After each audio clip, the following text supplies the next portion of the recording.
శక్తిమంతుడైనటువంటి దేవునికి మహిమ ఘనత ప్రభావములు కలుగును గాక. మంచి దేవుడు మరి ఆదివారం మనకి ఇచ్చాడు. మరి చూస్తూ ఉండగానే ఫిబ్రవరి మాసం చివరి ఆదివారం అంటే ఇంక 2 ఆదివారం, ఈ ఆదివారంతో 2 నెలలు అయిపోయినట్టే. చూస్తూ ఉండగానే కొత్త సంవత్సరం కాస్త 2 నెలలు అయిపోయి మనం అక్కడ నిలబడిపోయిన పరిస్థితిలో ఉన్నాం. కాబట్టి దేవునికి మహిమ కలుగును గాక. సజీవ లెక్కలో ఉంచినాడు. ప్రతి జీవితంలో కూడా ఒక ప్రయోజనం ఉండాలి, దానికి ఒక అర్థం ఉండాలి, ఒక ఉద్దేశం ఉండాలి. సో మన జీవితాలు కూడా ప్రయోజనకరంగా ఉండాలి, మన జీవితాలకు ఒక అర్థం పరమార్థం ఉండాలి. ఇది దేవుని ఉద్దేశమైనది, ఏదో మనం ఆలోచన చేయడం కాదు. పుట్టాను కాబట్టి నేను ఇది సాధించాలి, ఇది సాధిస్తే నాకు ఇది అనేది మనం అనుకుంటూ ఉంటాం కొన్ని జీవితాల విషయంలో. అది మంచిదే, కానీ ఇంకా ఎక్కువగా మనం ఆలోచించాల్సిన విషయం ఏంటంటే మన జీవితాలు మరొక మంచి పరమార్థంతో నడిపించబడాలి, మంచి ప్రయోజనంతో నడిపించబడాలి, మంచి ఉద్దేశంతో నడిపించబడాలి అనేది మనకే ఉండే ఆలోచన కాదు. ఇది దేవుని చిత్తమై ఉన్నది. అంటే మనం ఎప్పుడు మేలులోనూ సంతృప్తిలోనూ దీవెనలోనూ ఉండాలనేది దేవుని చిత్తమై ఉన్నది. అందుకే మనం ఇప్పుడే చదువుకున్నాం, అనేక ఆలోచనలు మనం చేస్తుంటాము. నరుని ఆలోచనల లోతు చాలా గొప్పది, వివేకవంతుడు దానిలోనికి తీసుకొని వస్తాడు అనే మాట మనం ఇప్పుడు చదువుకున్నటువంటి రెస్పాన్సిబుల్ రీడింగ్ సామెతల్లో చూసాం. అంతేకాదు 19వ సామెత 21వ వచనంలో కూడా మనం ఒక మాట చూస్తా ఉన్నాం.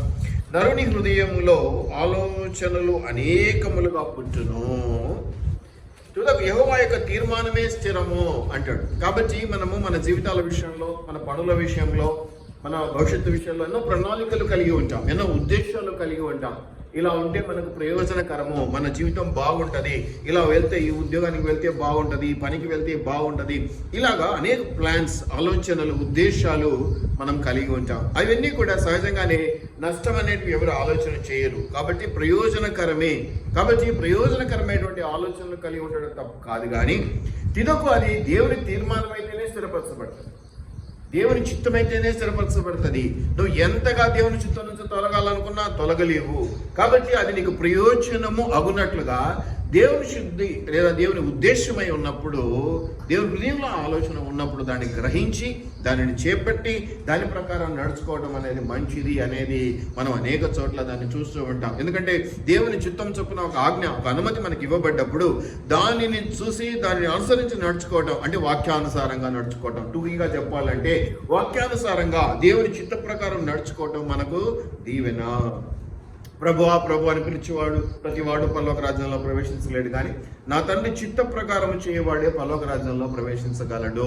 ఈ చిత్త ప్రకారం అంటే దేవుని ఉద్దేశ ప్రకారము, దేవుని తలంపు ప్రకారము, దేవుని ఆలోచన ప్రకారము చేయవాడు ఎవడో వాడు పరలోక రాజ్యంలో ప్రవేశిస్తాడు, వాడు దీవించబడతాడని మనం కూడా గ్రహించవచ్చు. కాబట్టి ఈ సామెతలు 19:21లో మనం చూసినట్లయితే చాలా చక్కటి మాట, నరుని హృదయములో ఆలోచనలు అనేకములు కదా. ఒక పాయింట్ దొరకంగానే ఆ పాయింట్ మీద మనం ఎన్ని ఆలోచనలను స్ప్రెడ్ చేసుకుంటామో, ఎంతగా ఆలోచన చేస్తామో. అయితే తుదకు ఏమైపోతుంది అంటే ఈ యొక్క యెహోవా యొక్క అంటే దేవుని యొక్క తీర్మానమే స్థిరం. అది తప్ప ఇంకేది నీకు గిట్టుబాటు కాదు. ఎన్నో సాధించుకో, ఎన్నో చెయ్యి, కానీ ఏదైతే దేవుని చిత్తమై ఉన్నదో, ఏదైతే దేవుని చిత్తంలో నువ్వు చేయవలసింది ఏదైతే ఉన్నదో దాంట్లో ఉన్నటువంటి తీయదనం, దాంట్లో ఉన్నటువంటి బెనిఫిట్ అది నీ కంటికి ఎలా కనిపిస్తుంది, నీ ఆలోచన విధానంలో దాని రూపురేఖలు ఎలా ఉన్నాయనేది మనకు అనవసరం. ఎందుకంటే మనుషులం కాబట్టి మనం పైన చూస్తామో, లేకపోతే పైన ఎంత లాభం వస్తుంది ఏంటో చూసుకుంటాం, అది గిట్టుబాటు కాదన్నట్టుగా ఆలోచన చేస్తాం. కొన్నిసార్లు శాశ్వత మేలులు అనేవి వెంటనే ఉండవు, చాలా నిదానంగా దొరుకుతూ ఉంటాయి. వెంటనే ఇప్పుడు నేను ఏదో చేశాను, చేయగానే నాకు ఎందుకు ఇవ్వలేదు ఆశీర్వాదం అనడానికి లేదు. చాలా ఇప్పుడే చెప్పాను కదా, ఒక ఇంటి యజమానుని మనం సంతృప్తిపరిచి లేదా యజమానురాలు సంతృప్తి పరిస్తే నువ్వు ఆ పూటకే గిఫ్ట్ ఇచ్చిపోదు. ఏ దసరాకో సంక్రాంతికో గిఫ్ట్ ఇస్తుంది, చీర కొనిస్తుందో ఇంకేం కొనిస్తుందో అది వేరే విషయం, కానీ అట్లా ఇంప్రెస్ చేయబడితే చాలా మందిని చూస్తూ ఉంటాను. ఇంట్లో కొత్త ఫ్రిడ్జ్ ఉంటుంది, ఎప్పుడు కొన్నారయ్యా అంటాను. లేదండి ఇంట్లో పనిచేసే చోట వాళ్ళు ఇచ్చారండి వాడుకోమని, వాళ్ళు కొత్తది కొన్నారు. అది ఏమిటి, ఎందుకు ఇచ్చారు? వేరే వాళ్ళు లేరా, వాళ్ళ బంధువులు లేరా? అసలు నీవు చూపించిన ప్రేమ, నువ్వు చేసిన పని వాళ్ళ దృష్టిలో నీ విలువ కొంచెం వేరేగా ఉంది. అది నీవు ఊరికే ఒక పూటతో చేసి వాళ్ళ దృష్టిలో, వాళ్ళ హృదయంలో చోటు సంపాదించుకోవాలా. కొన్ని నెలలో, కొన్ని సంవత్సరాల్లో వాళ్ళ దృష్టిలో పనిచేసి కష్టపడి వాళ్ళ ప్రేమను పొందుకొని ఆ స్థిరమైనటువంటి ఒక స్థితిని నువ్వు వాళ్ళ హృదయంలో ఏర్పాటు చేసుకున్నావు. అందుకనే వాళ్ళు కష్టకాలంలో లేదా ఏదైనా పని విషయంలో వచ్చినప్పుడు పలానా మనం చేశారు కదా, ఇచ్చేస్తే బాగుంటుంది ఒక ఆలోచన దేవుడు వారికి పుట్టించారు, అది నీకు వచ్చేసింది. అట్లాగే మనం ఎన్ని ఆలోచన చేసినా తుదకు దేవుని తీర్మానమే స్థిరము, నిర్ణయమే స్థిరము. మనం అనుకుంటాం ఇది తప్పించుకున్నా, అది తప్పించుకున్నా, ఇంకా అయిపోయింది, తప్పించుకున్నట్టు ఏది తప్పించుకోలేదు. ఏది ఆలస్యం అవుతున్నది అంతే. ఆలస్యం అవ్వవచ్చేమో కానీ తప్పించుకోవడం అనేది అది ఆశీర్వాదమైన అంతే. నువ్వు ఆలస్యం అయిపోతే నీకు నష్టం అంతే. ఆశీర్వాదం వెంటనే రాకుండా, చెప్పిన మాట వెంటనే వింటే తొందరగా వస్తుంది ఆశీర్వాదం. చెప్పిన మాట వినకపోతే ఇప్పుడు రాకపోవచ్చు, ఆపివేయబడవచ్చు, నిదానంగా రావచ్చు. అన్ని రకాలుగా ఉంది. దేవుని దగ్గర ఒక విషయంలోనే ఒక రకంగానే దేవుడు రియాక్ట్ అవుతాడా అనడానికి లేదు. కొన్నిసార్లు మనము వాడిని ఏదో అడిగాం, చిన్నపిల్లాడు చేయలేకపోయాడు, లేదంటే కొంతమంది పెద్దలను అడిగా వాడు ఎందుకు చేయరు, ఏదో వాడంటే ఏదో అనుకోవచ్చు, నీకేమైంది అంట. వానికి ఇచ్చిన ఎక్స్క్యూజ్, వానికి ఇచ్చినటువంటి క్షమించడం అనే పరిస్థితి పెద్దవాళ్ళకి ఇవ్వకపోవచ్చు. దేవుడు కూడా అట్లాగే కొంతమందికి అదే క్షమాపణ ఇస్తాడు. ఎందుకంటే అదే విషయాన్ని నేను ఇప్పుడు ఇద్దరు నేను అడిగాను అనుకోండి పని విషయంలో, వాళ్ళు ఇద్దరిలో ఒకళ్ళు చేయలేదు, ఒక కుమారుడి విషయంలో ఉంది కదా, ఇద్దరు కుమారులు ఉన్నారు, పొలంలో పని పడింది, తండ్రి అడిగాడు, పెద్దవాడు ఏమన్నాడు పాత అన్నాడు, పోలేదు. చిన్నోడు ఏమన్నాడు ఓన అన్నాడు, పోయాడు. ఎవరు దీవెనకరంగా ప్రవర్తించినారు? ఓన అన్నా కూడా అప్పటికప్పుడు తర్వాత చేసిన వాడే. కాబట్టి కొన్నిసార్లు నీ రియాక్షన్ నో అన్నట్టుగా ఉండవచ్చేమో, కానీ నువ్వు చేయడం అనేది కంపల్సరీ. చేసినట్లయితే నువ్వు దీవించబడతావు. అట్లాగే అది దేవుని తీర్మానం, అది దేవుని చిత్తం అనేది నువ్వు గమనించుకోవాలి. ఎప్పుడైతే ఆ దేవుని చిత్తాన్ని నెరవేర్చడంలో నీకు ఒక తెగింపు, ఒక త్యాగపూరితమైనటువంటి బుద్ధి, ఒక బలము, అది నువ్వు ఆయన్ని మహిమపరచడానికి నువ్వు ఏదైనా సరే అనేటువంటి చిత్తంలో నువ్వు ఎలాగైతే ఉంటావో, రూపుదిద్దుకుంటావో, అప్పుడు నీ ఆశీర్వాదాన్ని దేవుడు పదిలంగా ఇంకా పెంచి ఇచ్చే అవకాశము ఎక్కువగా ఉంటుంది. ఇది మనుషుల రీతిగానే మనం ఒకరిని ఎక్కువ ఇంప్రెస్ చేస్తే ఎక్కువ లాభపడతామని కూడా ఆలోచన చేస్తాం. వాళ్ళకి కొంచెం ఎక్కువ చేస్తే ఇవాళ కాకపోయినా రేపైనా ఏదో పనికి ఉపయోగపడతారు, వాళ్ళు మనకు సాయం చేస్తారు అన్నట్టుగా మనం ఏదైతే చూస్తూ ఉంటామో బంధువుల మధ్య, స్నేహితుల మధ్య ఇలాంటి జరుగుతుంటే సహజం కదా ఇచ్చిపుచ్చుకోవడం అనేది. అలా ఉన్నప్పుడు దేవుని దగ్గర నుంచి అనేసరికి ఇంకా ఎక్కువగా ఇంకా అభివృద్ధి చెందినటువంటి దశలో మనం వాటిని రిసీవ్ చేసుకుంటూ ఉంటాం. ఆరోగ్య విషయాల్లోనే కావచ్చు, ఆర్థిక విషయాల్లోనే కావచ్చు, ఇంకా ఏదైనా కావచ్చు అండి, మంచి భవిష్యత్తు కావచ్చు, మనం చూస్తూ ఉంటాము. వాటి అన్నిటినీ కూడా అనుకూలపరుస్తాడు దేవుడు. ఎప్పుడు అనుకూలపరుస్తాడంటే తన తీర్మానమే స్థిరమైనప్పుడు. ఎప్పుడు తన తీర్మానం స్థిరమవుతుందంటే మనకు ఎన్నో ఆలోచనలు పుడతాయి, కానీ అన్ని ఆలోచనలోకి ఇది దేవుని చిత్తం, ఇది మాత్రమే నేను చేయాలి అని నువ్వు నిర్ణయం తీసుకున్నావు. నీకున్న ఆలోచనలు అనేకం ఉంటాయి. ఒక పని జరిగించడానికి 1,00,000 మార్గాలు ఉంటాయి. అయితే దేవుని చిత్తంలో కొన్ని మార్గాలే ఉంటాయి. నీతి మార్గము, మంచి మార్గము, యథార్థ మార్గం, ఇవే కొన్ని ఉంటాయి. ఇటువంటి మార్గంలో నువ్వు ఆ పని చేయగలిగిన రోజున నీ ఆశీర్వాదాలను ఆపటం సాతాను తరము కాదు. ఓకే, భయపెడతాడు, బాధ పెడతాడు, చూసావా నేను చెప్పినట్టు వినకపోతే ఇట్లా పోయింటే నీకు ఈజీగా దొరికిపోవది అని అంటాడు. కానీ కష్టంతో దొరికించు. అందుకే కదా మంచి యథార్థపరుడు కష్టపడి సంపాదించుకున్న సొమ్ము నిలబడుతుంది, పైపైన దొంగ సొమ్ము ఎప్పుడు కూడా పోతూనే ఉంటుంది అని కూడా మనం అనుకుంటూ ఉంటాం. కాబట్టి ఇది మనం గమనించుకోవాలి. ప్రయోజనము మన జీవితానికి. మనకి ఏదో డైలాగ్ ఉంది చూడు, ఏమిరా నువ్వు పుట్టావు ఈ భూమికి భారంగా, ఏమిరా నీ వల్ల ప్రయోజనం అంటారు కదా దాంట్లో. కాబట్టి ప్రయోజనకరమైన జీవితం అందరూ జీవిస్తున్నాము. ప్రయోజనకరమైన జీవితం ఇక్కడ ఏంటంటే ఆ ప్రయోజనము నీకు ప్రయోజనకరంగా ఉండాలి, నీ పొరుగువాడికి ప్రయోజనకరంగా ఉండాలి, నీ బంధువులకు, స్నేహితులకు ఇంక కామన్ ప్రయోజనకరంగా ఉండాలి, ప్రాముఖ్యంగా దేవునికి ప్రయోజనకరంగా. అది ఆయన చిత్తం, ఆయన ఉద్దేశమే అది. నువ్వు ఒక ప్రయోజకుడైన కొడుకు అంటే మన పిల్లల విషయంలో మన ఆలోచన, ఒక ప్రయోజకుడైనటువంటి కూతురు, ఒక ప్రయోజకుడైనటువంటి కొడుకు అంటే తల్లిదండ్రులకి ఏంటి? సమాధానం ఉంటుంది, సంతోషం ఉంటుంది, గొప్పగా చెప్పుకుంటారు వాళ్ళ గురించి, అవునా? అట్లాగే సాధారణ యొక్క విషయాలలో మనం యోబు గురించి కథ చెప్పుకుంటే ఏమనుంది? నువ్వు కంచె వేసావు అది ఇది అని చెప్తాడు. అడిగాడు కదా, భూమి మీదకి పోయొచ్చావు అందరూ ఎట్లా ఉంటారంటే ఏం చెప్పాడు? ఆ యోబు గురించి చెప్పేటప్పుడు ఏమన్నాడు? సాధారణ నీ అగ్నిగా చేసుకొని బాగా పెట్టావు, ఇంకా బాగుండగా ఏముందులే అన్నాడు. అప్పుడు దేవుడికి మధ్య 5 సమాధానం, అది వేరే విషయం. అయితే దేవుని ఉద్దేశం ఎప్పుడు కూడా మనము ప్రయోజకత్వంలో ఉండాలని, ప్రయోజకులుగా మారాలని, అది ఆయనకి ఎప్పుడూ మహిమను తెచ్చేదిగా ఉండాలని ఆయన కోరుకుంటూ ఉంటాడు. ఇది తప్పేం కాదు. మనం మంచి పేరు ప్రశ్నలు తేవాలి మన పిల్లలని మనం కోరుకుంటాం, ఏమైనా తప్పుందా అండి? నీ పిల్లలు మంచి బ్రతుకులు బతికి మంచి భవిష్యత్తులోనికి వచ్చి నీకు మంచి పేరు తీసుకురావడం అనేది నువ్వే తప్పని ఎప్పుడన్నా అనగలవా అసలు? మరి దేవుని చిత్తం అదే ఉన్నది, ఆ ఉద్దేశం అదే ఉన్నది. దాన్ని చేయడానికి నీలో ఒక తెగింపు అవసరం, ఒక త్యాగ బుద్ధి అవసరం, ఒక మంచి మనసు అవసరం. ఇప్పుడు మనం కదా రెస్పాన్సిబుల్ రీడింగ్లో చదువుకున్నట్టుగా ఏదైతే మనం అనుకుంటామో అది మొక్కుబడి చెల్లించాలి, కమిట్మెంట్. ఏదైతే మనం నిర్ణయం తీసుకుంటామో ఆ నిర్ణయం చొప్పున నడవడానికి మనం ప్రయత్నం చేయాలి. వెనుకడుగు వేయకూడదు. వెనుకడుగు వేయటం అంటే పిరికితనం అంటాడు. పిరికితనం అనేది ఎప్పటికి కూడా నీ జీవితానికి నష్టమే. లోకరీతిగా కూడా ఎక్కడైనా పనిచేసే చోట పిరికితనంగా ఉంటే నష్టపోతావు. ఇక సంఘంలో, సమాజంలో అయితే పిరికి వాళ్ళని మనం లెక్క కొంచెం మాట తీరు బాగుంటే కాస్త ధైర్యం ఉండటానికి మంచి పేరు వస్తుంటుంది ఎక్కడ. వీటిని మనం జ్ఞాపకం చేసుకోవాలి. కాబట్టి మనం గమనించుకుంటే అసలు ఏమిటి ఉద్దేశాలు అంటే ఇర్మియా 29లో 11వ వచనంలో ఒక మాట ఉంది. మీరు గమనించండి ప్రియమైనటువంటి దేవుని బిడ్డలారా. ఇర్మియా గ్రంథం చూడండి, ఇర్మియా చాలా గొప్ప ప్రవక్త, కానీ దుఃఖ ప్రవక్త.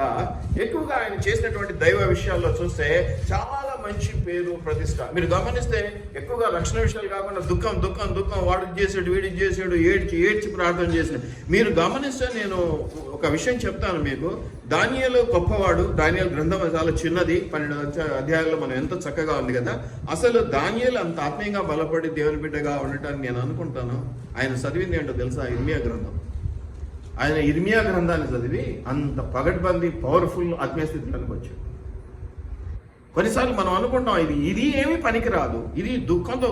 ఇర్మియా అంటేనే మనం అందరం చెప్తున్న మాట దుఃఖం, ఏడుపు కొట్టు పాస్తారు. పెద్దగా ఎవరిని రక్షించుకోలేదు, పెద్దగా ఎవరిని కాపాడుకోలేదు, ఎప్పుడు ఏదో మొరపెట్టుకుంటా ఉన్నాడు, చేస్తా ఉన్నాడు. మన ఈ మధ్య నేను ఒకటి స్టేటస్లో కూడా పెట్టిను. కానీ అతి పవర్ఫుల్ ఏంటంటే దేవునికి ఇష్టమైనటువంటి వాడు. 100 మంది 1000 మందిని ఆయన ఎదుట ఎప్పుడు కూర్చోబెట్టుకోలేదు. కానీ దేవుని దృష్టిలో ఎప్పుడు పగడ్బందీ ఒక స్థానాన్ని మాత్రం ఎప్పుడు పోగొట్టుకుని ఎప్పుడు చెప్తుంటాను చూడు, మనుషుల మెప్పు కంటే నాకు కావాల్సింది దేవుని మెప్పు. ఆ స్థానం నాకు పదిలంగా ఉన్నంతకాలం ఇంక ఏ స్థానం ఉన్నా లేకుండా నాకు అక్కర్లేదు, నేను పెద్ద బాధపడను. ఇలాగా మనము దేవుని ఉద్దేశాల చొప్పున నడిపించబడితే మనకు అది దీవెన. ఇర్మియా 29:11 మాట చూడండి, ఎట్లా ఉందో చూడండి ఒక్కసారి. 29:11 ఈ ప్రయోజనము, దేవుని ఉద్దేశము, మనకు మేలుకరమైన అంశాన్ని నేను మీకు ఈరోజు తెలియజెప్పాలని ఆశపడతా ఉన్నాను. మరి 11వ వచనంలో చూస్తే, నేను మిమ్మల్ని గురించి ఉద్దేశించిన సంగతులను నేను ఎరుగుదును. ఏదో తెలియక చెప్పట్లేదు దేవుడు. ఇదా చాలా మంది షాక్ అయిపోతారు కొన్ని విషయాల్లో. ఇదా ఇటువంటిదా, ఇది దేవుడు అడుగుతాడా, ఇది దేవుడు చేయమంటాడా, ఇది చేస్తే ఎట్లా ఇంతగా అయిపోతుంది, ఇట్లా అయిపోతుంది, అట్లా అయిపోతుంది అని వేగరం అంటే వేదంతో నింపబడుతూ ఉంటాం, అధైర్యంతో నింపబడుతూ ఉంటాం, పిరికితనంతో నింపబడుతూ ఉంటాం. ఇటువంటివి ఎట్లా అడిగాడు, ఇటువంటివి ఏం చేయమన్నాడు అన్నటువంటి ఒక దృక్పథం. అది ఎక్కడొచ్చింది నీకు ప్రాబ్లం? అది దేవుడి చిత్తంలో మనిషిదే. దేవుడు ఏది చెడ్డగా ఈ లోకంలో సృష్టించలేదు. కానీ నువ్వు అనుకుంటున్నావు అది చెడ్డదని, నువ్వు అనుకుంటున్నావు అది ఎందుకు కారణం ఏంటంటే దాని మీద నీకు సరైన అవగాహన లేకపోవటం, దాని మీద నీకు సరైన ఇంట్రెస్ట్ లేకపోవటం. ఇక్కడ ఏమంటాడంటే దేవుడు చక్కగా, నేను మిమ్మల్ని గురించి ఉద్దేశించిన సంగతులను నేను ఎరుగుదును. ఏదో తెలియకుండా ఏదో ఇష్టం కాబట్టి సరే అలా నాకు బాగా తెలుసు దాని గురించి. ఒక్కసారి మాట ఇచ్చే ముందు ఎన్ని సకాలుగా ఆలోచన చేస్తాడు. మాట ఇచ్చి తప్పే దేవుడు కాదు ఆయన. ఉద్దేశముల విషయంలో ఏమంటాడు? నేను ఎరుగుదును, రాబో కాలమందు మీకు నిరీక్షణ కలుగునట్లుగా. నిరీక్షణ అంటే పరలోక స్వాస్థ్యం అనుకోవచ్చు, మంచి ఆశీర్వాదం అనుకోవచ్చు, ఇంకా ఏదైనా పగడ్బందీ ఆశీర్వాదం, బలమైన ఆశీర్వాదము కలుగునట్లుగా. అవి సమాధానకరమైన శాంతిని నలుగుపోయి, ఇది నాకు గొడవను తెచ్చి పెడుతుంది, ఇది నా భవిష్యత్తుని పాడు చేస్తుంది, ఇది ఇంకేదో చేస్తుంది, ఇంకేదో చేస్తుంది నువ్వు అనుకుంటున్నావు. కానీ దేవుడు ఏమంటాడంటే దీన్ని, ఇది ఏమంటాడమ్మా? సమాధానం అయిన ఉద్దేశములే కానీ హానికరమైనటువంటివి కావు, హానికరమైనవి కావు. ఇది నువ్వు జ్ఞాపకం పెట్టుకోవాలి. దేవుని చిత్తములో, దేవుని ఆలోచన చొప్పున, దేవుని ఆశ చొప్పున నువ్వు నడిపించబడితే నీ ఆశలు ఏమి అన్ని అటకెక్కించాలి. ఇక నాదంటూ ఏమీ లేదు, అంతా ఆయన చెప్పినట్టు ఆయనకు బానిస లేదు. ఆయనకు బానిసగా ఉండడం కూడా మనకు దీవెనకరమే. దేవుడు ఎప్పుడూ కుమారులుగా అన్నాడు, బానిసలుగా లేదు. కాకపోతే విధేయత కోరుకుంటాడు. ఏది చెప్పినా నువ్వు ఎస్ అన్న అది నేను కోరుకుంటాను, కాపరిగా నేనే కోరుకుంటాను. అన్ని ఎస్ అని అందరూ అన్ని రకాలుగా ఉపయోగపడితే సంఘానికి మేలు, నాకు మేలు, సంతోషంగా గడుపుకొని పోవచ్చు, మనం కొంచెం ఎక్కువగా చేసుకోవచ్చు, బలపరుచుకోవచ్చు. ఇలాంటివి మనం ఒకరినొకరం ప్రోత్సహించుకోవాలి, ఒకరినొకరం ప్రేమించుకోవాలి, ఒకరినొకరం బలపరుచుకోవాలి, రాకడ వరకు ఎవరు జారిపోకుండా చేతులు పట్టుకోవాలి. ఇలాంటివి మనం అనేక మాటలు మాట్లాడుతూ ఉంటాం.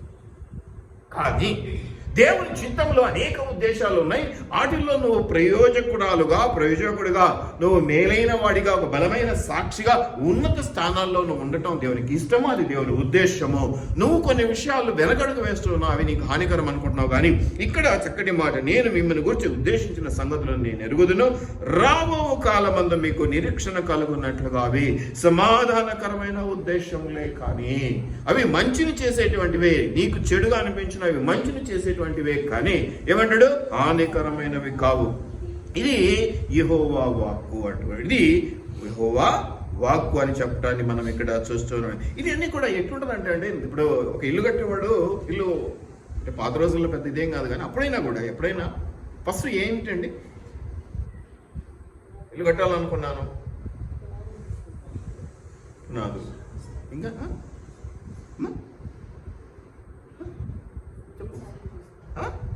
వినపడ్డాం. శంకుస్థాపన, ఓకే, పునాదులు, శంకుస్థాపన, డిజైన్, డిజైన్, నీ జీవితానికి ఒక డిజైనింగ్ అవసరము. మాస్టర్ పీస్ అక్కడ ఉన్నాడు, దేవుడు నిన్ను డిజైన్ చేస్తాడు. దీన్ని ఏమంటారు? డివైన్ డిజైన్ అంటారు. దైవికమైన డిజైనింగ్ ఇది. నీ జీవితానికి నువ్వు ఎన్నో ప్రణాళికలు వేసుకున్నావు. నేను ఇలా ఉంటే బాగుంటుంది, ఇలా ఉంటే బాగుంటుంది, ఇట్లా ఉంటే బాగుంటుంది, అట్లా ఉంటే బాగుంటుంది. నువ్వు అనేక రీతిగా ప్లాన్స్ వేసుకున్నావు, తప్పని నేను అనడంలో. బట్ దైవికమైన డిజైన్ ఏదైతే దేవుడు చేస్తాడో అది పర్మనెంట్, పగడ్బందీ, అందమైనది, సుందరమైనది, నీకు మేలుకరమైనది. ముందు డిజైన్ లేకుండా అసలు పునాది దాకా నువ్వు వెళ్ళలేవు. అసలు డిజైన్ అనేది నువ్వు లేక, ఇంకా ఈ రోజుల్లో ఎక్కువ, పాత రోజుల్లో ఒకటి డిజైన్ అంటే ఊహ వేసుకునే వాళ్ళం, ఆ సున్నంతో గీతలు గీసేవాళ్ళు అంతా ఊర్లలో సున్నంతో. ఇప్పుడు ఇంకా మనం జిహెచ్ఎంసీకి అప్లై చేసుకోవాలో, వాళ్ళు అప్రూవల్ చేయాలా, ప్లానింగ్ అంతా ఓకే వాళ్ళు అప్పుడు మొదలు పెడతాం. సరే, ఇవన్నీ పక్కన పెట్టేస్తే నేననేది ఏంటంటే, ఈ ఉద్దేశం ఇవన్నీ నేను ఎందుకు చెప్తున్నానంటే, డివైన్, దైవికమైనటువంటి డిజైన్ అది. నిన్ను ప్రణాళికలో నడిపించడం అనేది, దాంట్లో నీకు ఇష్టమా, నీకు ఇష్టం లేదా, ఇది అన్ని అనవసరం. దైవికమైన డిజైన్లో నువ్వు ఎక్కడైతే ఇమిడించబడుతూ ఉంటావో అన్ని రకాలుగా వెళ్ళిపోతూ ఉండాల్సిందే. ఎంతో ముత్యాల దండలు, మనం అనేక ముత్యాల దండలు చూస్తున్నాం కదా, అన్ని మంచి మంచి ముత్యాలు చూస్తున్నాం. ముత్యాల మధ్యలో మళ్ళీ ఒక డైమండ్ పెట్టారు అనుకోండి, అది కాస్ట్లీగా మారిపోయిందా, చీప్ అయిందా? చూడడానికి ఒకలా ఉంటాయి, మీకు తెలుసో లేదు. ముత్యాలు కానీ డైమండ్స్ కానీ ఒక రకంగా అనిపిస్తూ ఉంటాయి, కానీ డైమండ్ విలువ ముత్యాల విలువ ఒకటే ఉంటుందమ్మా, ఒకటేనా? సేమ్. మీరు గర్ల్స్ చెప్పాలా, ఏమో డిజైన్ చేసి పెట్టాడే ఒక ముత్యం, ఒక ఏమంటారు ఏనా, ఒక డైమండ్ మీ జీవితంలోకి. దయచేసి జ్ఞాపకం పెట్టుకోనండి, మీ యొక్క దైవికమైనటువంటి డిజైనింగ్ని దేవుడు ప్లాన్ చేసి పెట్టాడు, గీసి పెట్టాడు. ఆ ప్రణాళికలో చొప్పున అప్పుడు శంకుస్థాపన, అప్పుడు పునాది వేసుకొని అలా జరిగిపోతూ ఉండాలి. నువ్వు అది కాకుండా నీ సొంత డిజైన్ని నువ్వు ఆలోచన చేస్తే అది వ్యర్థమైపోయే అవకాశం ఉంది. వ్యర్థం కాకపోయినా చెడిపోయే అవకాశం ఉంది, చెడిపోయే అవకాశం ఉంది. ఇది నువ్వు జ్ఞాపకం పెట్టుకోవాలి. ఇది దైవికమైన డిజైనింగ్ అంటాను నేను, డివైన్ డిజైన్ అంటాను నేను. కాబట్టి ఈ మాట మీరు చక్కగా గమనించండి. నేను మిమ్మల్ని గురించి ఉద్దేశించిన సంగతులు నేను ఎరుగుదును. రాబో కాలమందు మీకు నిరీక్షణ కలుగునట్లుగా అవి సమాధానకరమైన ఉద్దేశంలే కానీ హానికరమైనవి కావు అని ఇది యెహోవా వాక్కుగా చెప్పబడుతున్నది. ఇది మీరు గమనించుకోవాలి. ఇంకో మాట చెప్తాను, ఎట్లా ఈ డిజైన్లో ఇప్పుడు అమ్మగారు చెప్పినట్టు ఒక ఇల్లు కట్టుకోవడం అనే డిజైన్ గురించి ఆలోచన చేస్తే మొదట డిజైన్, అప్రూవల్ ఇవన్నీ ఉంటాయి. తర్వాత శంకుస్థాపన చేస్తాం, తర్వాత ఇక పునాదులు మొదలు పెడతాం, ఇట్లా ఉంటాయి. అట్లా మన జీవితాల్లో కూడా కొన్ని ఉన్నాయి, కొన్ని స్టెప్స్ ఉన్నాయి, కొన్ని ఉన్నాయి. మొట్టమొదటిది ఏమిటంటే మీరు గమనిస్తే గలతీయులు 5:13 చూడండి. గలతీయులు కొన్ని చూపిస్తాను, చాలా ఉన్నాయి, అయితే మనం కొన్ని రోజు చూద్దాం ఒకసారి పైపైన.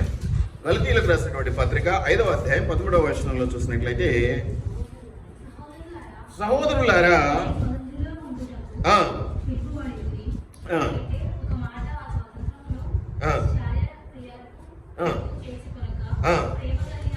ప్రేమ కలిగిన వారై, ఈ స్టెప్స్ లో మొట్టమొదటి శంకుస్థాపన. అమ్మగారు చెప్పినట్టు శంకుస్థాపన మొదటి స్టేజ్, డిజైనింగ్ అంతా అయిన తర్వాత శంకుస్థాపన చేసిన తర్వాత అప్పుడు పునాదులు ఈనాదులు మొదలెడతాం.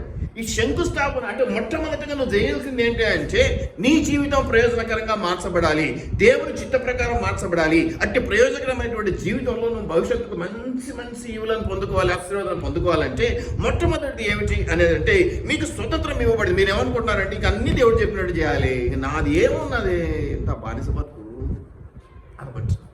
ఏమనుకుంటున్నారు? అంతా బానిస బతుకు అయిపోయింది. కానీ దేవుడు ఏమంటున్నాడంటే, సహోదరులారా మీరు స్వతంత్రులుగా ఉండటానికి పిలువబడుతున్నాడు. అలా అనుకోకండి, నేను ఇది బలవంత పెడుతున్నాను కాదు, ఇది నా ఉద్దేశం, నేను మీకు చెప్పాను. మీరు చేసి ఎప్పుడు కూడా బలవంత పెట్టడండి. దేవుడు ఎప్పుడు ఏ విషయాన్ని కూడా బలవంత పెట్టడు. ఫ్రీ విల్, మంచి మనసును మనకి ఇచ్చాడు. కానీ అడగవంతే అమ్మాయినా పెడతాడు కాబట్టి అడిగేస్తాడు. అమ్మ సుజాత నాకు ఇది కావాలి, అడిగారు, చేస్తారా చేయరా వాళ్ళ ఉద్దేశం. దేవుడు ఎప్పుడు కూడా ఏ విషయంలో కూడా నెత్తిన బడబెట్టినట్టు బలవంతము చేస్తే నీకు ఆశీర్వాదము, చేయకపోతే దేవుడు చిత్తము. కాబట్టి ఇక్కడ ఆ ప్రణాళిక చొప్పున దేవుడు నడిపించడం అనేది, నువ్వు అనుకుంటున్నావు ఇక నాదంటూ ఏమీ లేదు కదా, నేను గిరిగిసుకుని ఉండాల్సి వస్తుంది, ఇక దేవుని చిత్తమే అంటున్నారంటే, ఇక నన్ను ఇక మామూలు మా డాడీయే ఎన్నో రిస్ట్రిక్షన్స్ పెడతాడు కదా. బయటికి వెళ్తే ఇట్లా కూర్చో, ఇంట్లోకి వస్తే ఇలా కూర్చో, ఇది దీను అదిలే, మొగల్లో కూడా పెడతారు, ఆడపిల్లలు పెడతారు కదా. ఇక దేవుడు అంటే ఎన్ని పెడతాడో ఏం కదా, బానిస బతికే ఇది నాకు అనుకుంటున్నాం. ఇక ఆయన చెప్పిందే వినాలి, ఆయన చెప్పిందే చేయాలంటే ఎట్లాగా? లేదు, అడగటం ధర్మం, అడుగుతాం. చేయాలంటే అది నీకు ఆశీర్వాదం, చేయకపోతే కూడా ఏమైనా ఆశీర్వాదాలు ఆపుతాడని నేను అన్నాను. కానీ అది ఏం జరుగుతుంది, అది దేవుని చిత్తం అనేది. కానీ అది బానిసత్వం కాదు, పిరికించుకోవడం కానే కాదు. ఏమంటున్నాడు చూడండి, చక్కటి మాట ఇక్కడ, ఈ స్వాతంత్రముగా ఉండుటకు మీరు పిలువబడి, ఇది స్వతంత్రులుగా ఉండటానికి పిలువబడ్డ పిలుపు. ఇది బానిసత్వపు పిలుపు కాదు. బానిసలుగా ఉండటానికి దేవుడు పిలవలేదు. దాంట్లో కూడా ఇంకేమంటాడో చూడండి. అయితే ఒక్క మాట, స్వతంత్రమే కానీ ఒక మాట ఏంటంటే, చెప్పిన మాట వింటే మీకు ఆశీర్వాదం. ఇదే చెప్తాడు దేవుడు పైన. ఎటు తిరిగినా విధేయత, చెప్పిన మాట వినడం. దానికోసం ఏమంటున్నాడు చూడండి. అయితే ఒక మాట, ఆ స్వాతంత్రమును శరీర క్రియను హేతువు చేసుకొనక ప్రేమ కలిగిన వారై. నాకు దాసులుగా, నాకు బానిసలుగా కాదు. మీరు ఎలా ఉండాలంట? ఒకరికొకడు ప్రేమ కలిగిన వారే దాసు. నాకు దాసులుగా, నాకు బానిసలుగా ఉండటం అనేది ఆలోచన కాదు, అది పక్కన పెట్టేసేయండి. మీరు ఒకరినొకరు ప్రేమించుకొని ఎలా ఉండాలంట? దాసులుగా. నీకు అవసరమైతే నేను సాయం చేయాలి, నాకు అవసరమైతే నువ్వు సాయం చేయాలి. అబ్బా, ఇదే కొంతమందిని చెప్తూ ఉంటాను కదా, ఈ లెవెల్లో స్టాండర్డ్ ఫిక్స్ చేసుకుంటారు. ఇదైతే చేస్తామంట పాపం. మళ్ళీ అన్ని చేయకుండా ఉండరు. కానీ ఒకటి ఏదైనా ఓడ్చడం తోల్చడం అంటే నేను కాదన్నట్టుంటారు. అదే ఇంకేదైనా పెట్టామనుకో కొంచెం క్లాసిక్ మాస్ అన్నమాట. ఇవి కూడా లెక్కేసుకుంటారు. కానీ దేవుని చిత్తంలో ఏమంటాడు? ప్రేమించుకోవాలి ఒకరికొకరు. నాకు ఇది నువ్వు చెప్తే నేను చెయ్యను, అంతే. ఇది నువ్వు ఏం చెప్తావన్నది నాకు అనవసరం, నేను చేస్తాను. అది నన్ను డిగ్రేడ్ చేస్తుందా, నన్ను బలహీనపరుస్తుందా, నాకు అనవసరం. నేను నిన్ను ప్రేమిస్తున్నాను కాబట్టి నీకు నేను చేస్తాను. దేవుడు అదే చెప్పు. మనం అంతా గొప్పోళ్ళమై దేవుడు మనల్ని ఆశీర్వదిస్తూ ఓహో మనం లేకపోతే ఆయనకు జరగదని కాదు ఇలా పెట్టుకొని కూర్చున్నది. మనల్లో ఆయన ప్రేమతో ఎలా అనుకుంటాడు? బిడ్డలుగా అనుకుంటాడు. అలాగే ఒకరినొకరు ప్రేమించుకుంటూ ఎలా ఉండాలట? దాసులుగా. నువ్వు చెప్పాలి, నేను వేదం ఏమంటారు అనకూడదు, కానీ ఏమంటారు, నా మాట వేదం అనేది అంటుంటారు కదా. కాబట్టి అలాగూ చేయటం ఆశీర్వాదము అనేది మనం ఇక్కడ గమనించాలి. అది మొదటి స్టెప్, అది శంకుస్థాపన. అదొక శంకుస్థాపన. దేవుని డిజైన్లో మన జీవితాలు కట్టబడుతూ ప్రయోజనకరంగా మార్చబడటానికి, మన జీవితాలు ఆశీర్వాదకరంగా మార్చబడటానికి మొట్టమొదటి ఏంటంటే, ఏమి చెప్పినా అది బానిసత్వం అనుకోకుండా అది స్వతంత్రము. అయితే ఒక్క మాట, మీరు ఒకరినొకరు ప్రేమించుకోవాలి. శరీరానికి హేతువు చేసుకొనక ఎలా చేసుకోవాలట? ఒకరినొకరు ప్రేమించుకుంటూ ఒకరికొకరు ప్రేమిస్తా. కానీ నువ్వు ఇది చెప్తావు పోయి ఏదో పనిలో పాపం ఇట్టడి పని నువ్వు నాకు చెప్పేది అనుకున్నది. నా స్టాండర్డ్ ఏంటి? నాకు చెప్పాల్సిన పని ఏంటి? నా స్టాండర్డ్ ఏంటి? నేను చెప్పాను కదా, మేము కొత్తలో ఎదిగేటప్పుడు ఎటువంటి పనులు చేసాము, ఎటువంటి మందిరాలకు వెళ్ళాము, అక్కడ ఆ పనులు ఎలా చేసాం, ఊడ్చాము, తొడిచాము. దయచేసి జ్ఞాపకం పెట్టుకోండి. నీ స్టాండర్డ్కి తగింది కాదా? అవసరం లేదు.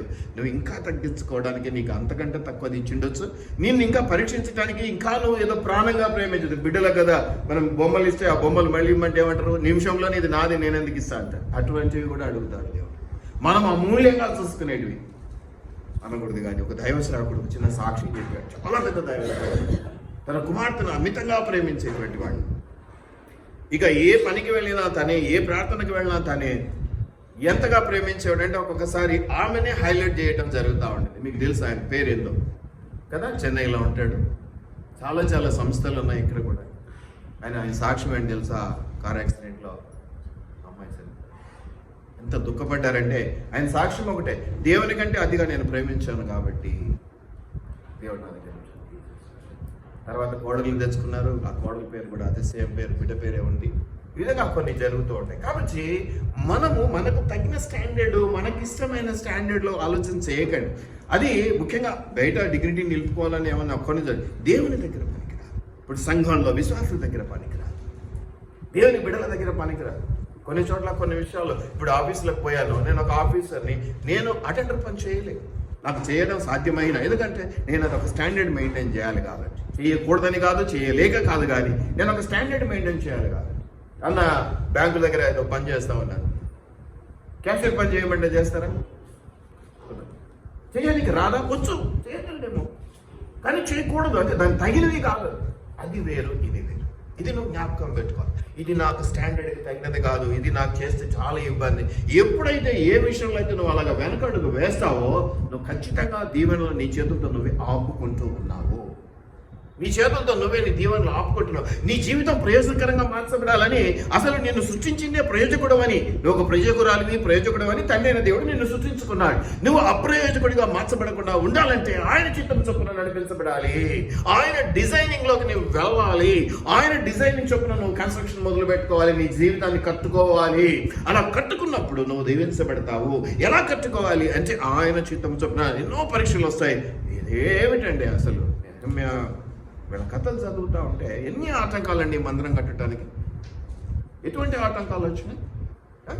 సొంత ప్రయోజనం, ఆ గోడల మీద నక్కలు తిరిగినాయి, మళ్ళీ కట్టుకునే పరిస్థితి ఉందా? ఏం చేశాడు? పిరిగివాడుగా పారిపోయాడా?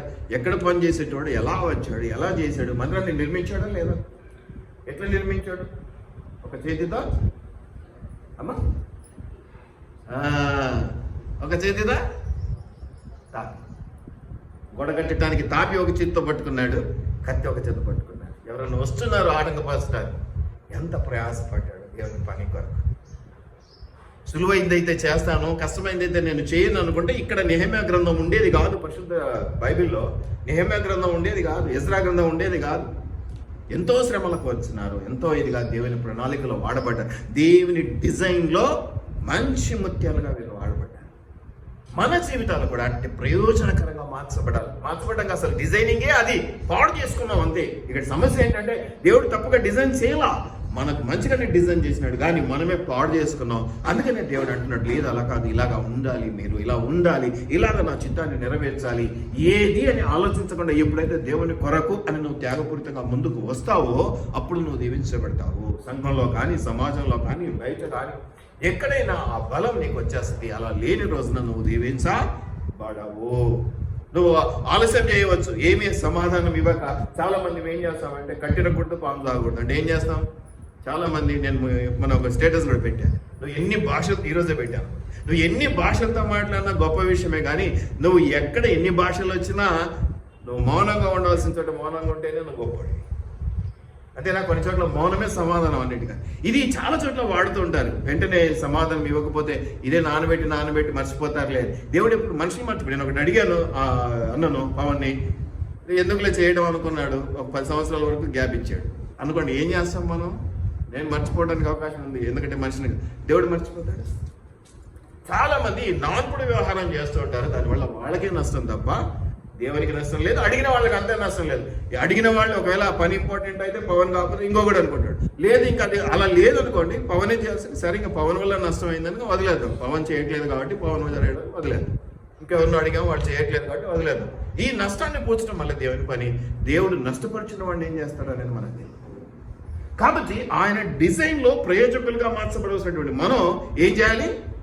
విధేయతతో గొప్పగా ఆయన మాట వింటూ ముందుకు వెళ్ళాలి. ప్రయోజనకరములే కానీ హానికరములు, అది మనం ముందు చదువుకున్నాం, హానికరములు కావు అంటూ ఉన్నాడు. అంతేకాకుండా చక్కని మాట ఈ గల్తీలో కూడా మనం చదువుతూ ఉన్నాం.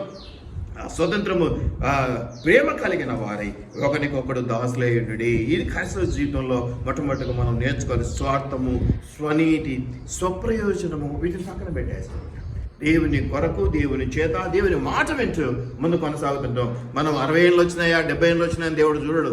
మనము చేయాలంటే ఎప్పటికైనా వాడుకుంటాడు. చిన్న పసిపిల్లలను వాడుకునే పరిస్థితి మనం చూస్తున్నాం. పెద్ద ఈ ఏమంటారు వయసు వచ్చిన వాళ్ళని వాడుకోవడం మనం చూస్తున్నాం. ఇప్పుడు బైబిల్లోనే కాదు, లోకరీతిగా కూడా మనం చూస్తున్నాం. కాబట్టి చాలా మంది అనుకుంటారు, నా వయసు అయిపోయింది, లేకపోతే నేను స్త్రీని, నేను పురుషుడను, నేను చిన్నపిల్లాడిని. ఇర్మియా కూడా అన్నాడు కదా, నేను బాలుడని అన్నాడు. ఇవన్నీ జరిగే పనులుగా. మన మోషే గురించి కూడా తెలుసు కదా, ఏమన్నాడు? నాకు కొంచెం నోటి మాధ్యమం, నన్ను సరిగా మాట్లాడలేను, నన్ను ఎందుకు పట్టుకుంటావు దేవా? ఎవరు మంచి వాళ్ళు ఉన్నారంటే, మీ అన్నలేడారా నేను పట్టుకోవాలంటే? నాకు కుదరదు, నువ్వే రావు, కావాలంటే నీ అన్న నీకు తోడు పంపిస్తాపో అన్నాడు తప్ప మోషేని వదిలిపెట్టాడా? నిన్ను వదిలిపెట్టాడు అనుకుంటున్నావా? నువ్వు ఆలస్యం చేయటం అనేది నీకు నష్టం. అది కొంచెం శాపంగా మారిపోతుంది, ముదిరిపోదు కదా. ముదురు బెండగా అయితే ఏమన్నది కూరకు మనకి రాదు, అలాగైపోదు. నీ జీవితాన్ని, నీ డిజైన్ని నువ్వు పాడు చేసుకుంటున్నావు. దేవుడిచ్చిన ఆశీర్వాదాన్ని నువ్వు ఆలస్యం చేయడం వల్ల పోగొట్టుకుంటున్నావు, లేదా దాన్ని తగ్గించడం కదా. ఒక్కొక్కసారి మనం అనుకుంటూ ఉంటాం కదా, మొదటిని అడిగించే 1000 రూపాయలు ఇస్తే ఇప్పుడు లేవు, ఖర్చు అయింది అంటే నువ్వు అడిగినప్పుడే నువ్వు పొందుకుంటే బలమైన ఆశీర్వాదం. తర్వాత వస్తుందేమో 5వ 10వ, అంతే తప్ప అనుకున్నంత నువ్వు రాదనమాట. సో ఈ నష్టాలన్నీ కారణం ఏంటి? నువ్వు సమయానికి తగినట్టుగా రియాక్ట్ కాకపోవడం. ఎప్పటికప్పుడు ఎలా రియాక్ట్ అవ్వాలో అది నీ యొక్క ఏమంటారు లోకరీతిగా ఒక మాట అంటారు, అదృష్టం ఒకసారి తలుపు తడుతుంది అని. మనం అవన్నీ నమ్మం. కానీ ఎప్పుడైతే దేవుడు ఏమన్నాడమ్మా, ఏమన్నాడు ఆయన? అడుగుడి, తట్టుడి, ఇంకా నీ విషయంలో అవే రావా? నీ విషయంలో కూడా దేవుడు అదే అంటాడు కదా, అడిగాను ఇవ్వాలి కదా. తట్టాను, నువ్వు తీయాలి కదా. నువ్వు నన్ను అంటున్నావు అడిగితే ఈ దేవా అని, నేను అంటున్నా అడిగితే నువ్వు ఇవ్వాలి కదా భయ్ అంటాడా. మరి నా విషయంలో అదే రూల్ అన్న, అంతేనన్నా.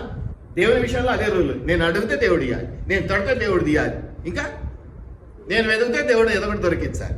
మరి దేవుడు అదే అంటున్నాడు, నేను నిన్ను అడిగాను నువ్వు ఇవ్వు, నేను తట్టాను నువ్వు తీయి, నేను వెతికాను నీ దగ్గర అది కావాలని నువ్వు దొరికించు. మరి నాకు దేవుడు అదే నిన్ను అడిగినప్పుడు మాత్రం నువ్వేమంటున్నావు, ఇది నాది ఖచ్చితంగా అవునా కాదా? ఒక మాట చెప్పండి.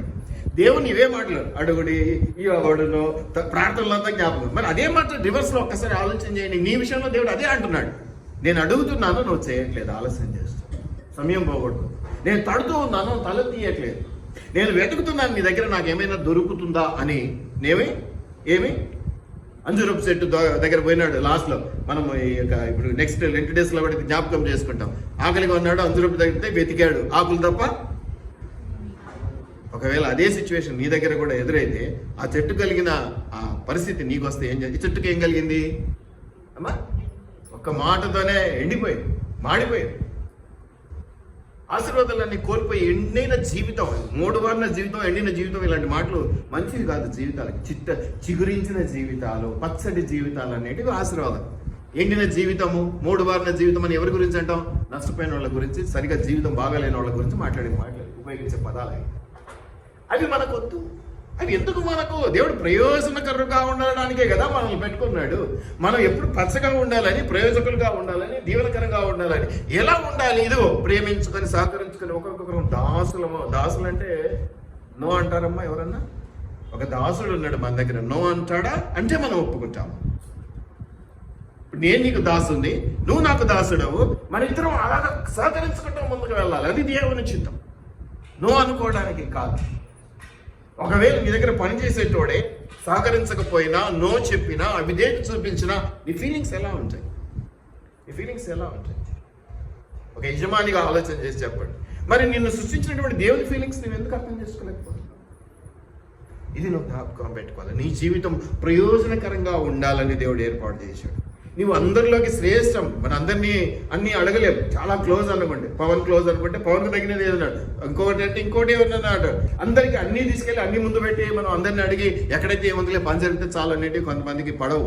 నీ పని నీదే, నా పని ఈమె నడితే ఈమె చేయాలి, ఆమె నడితే ఆమె చేయాలి, ఆయన నడితే ఆయన చేయాలి, అవే ఉంటాయి.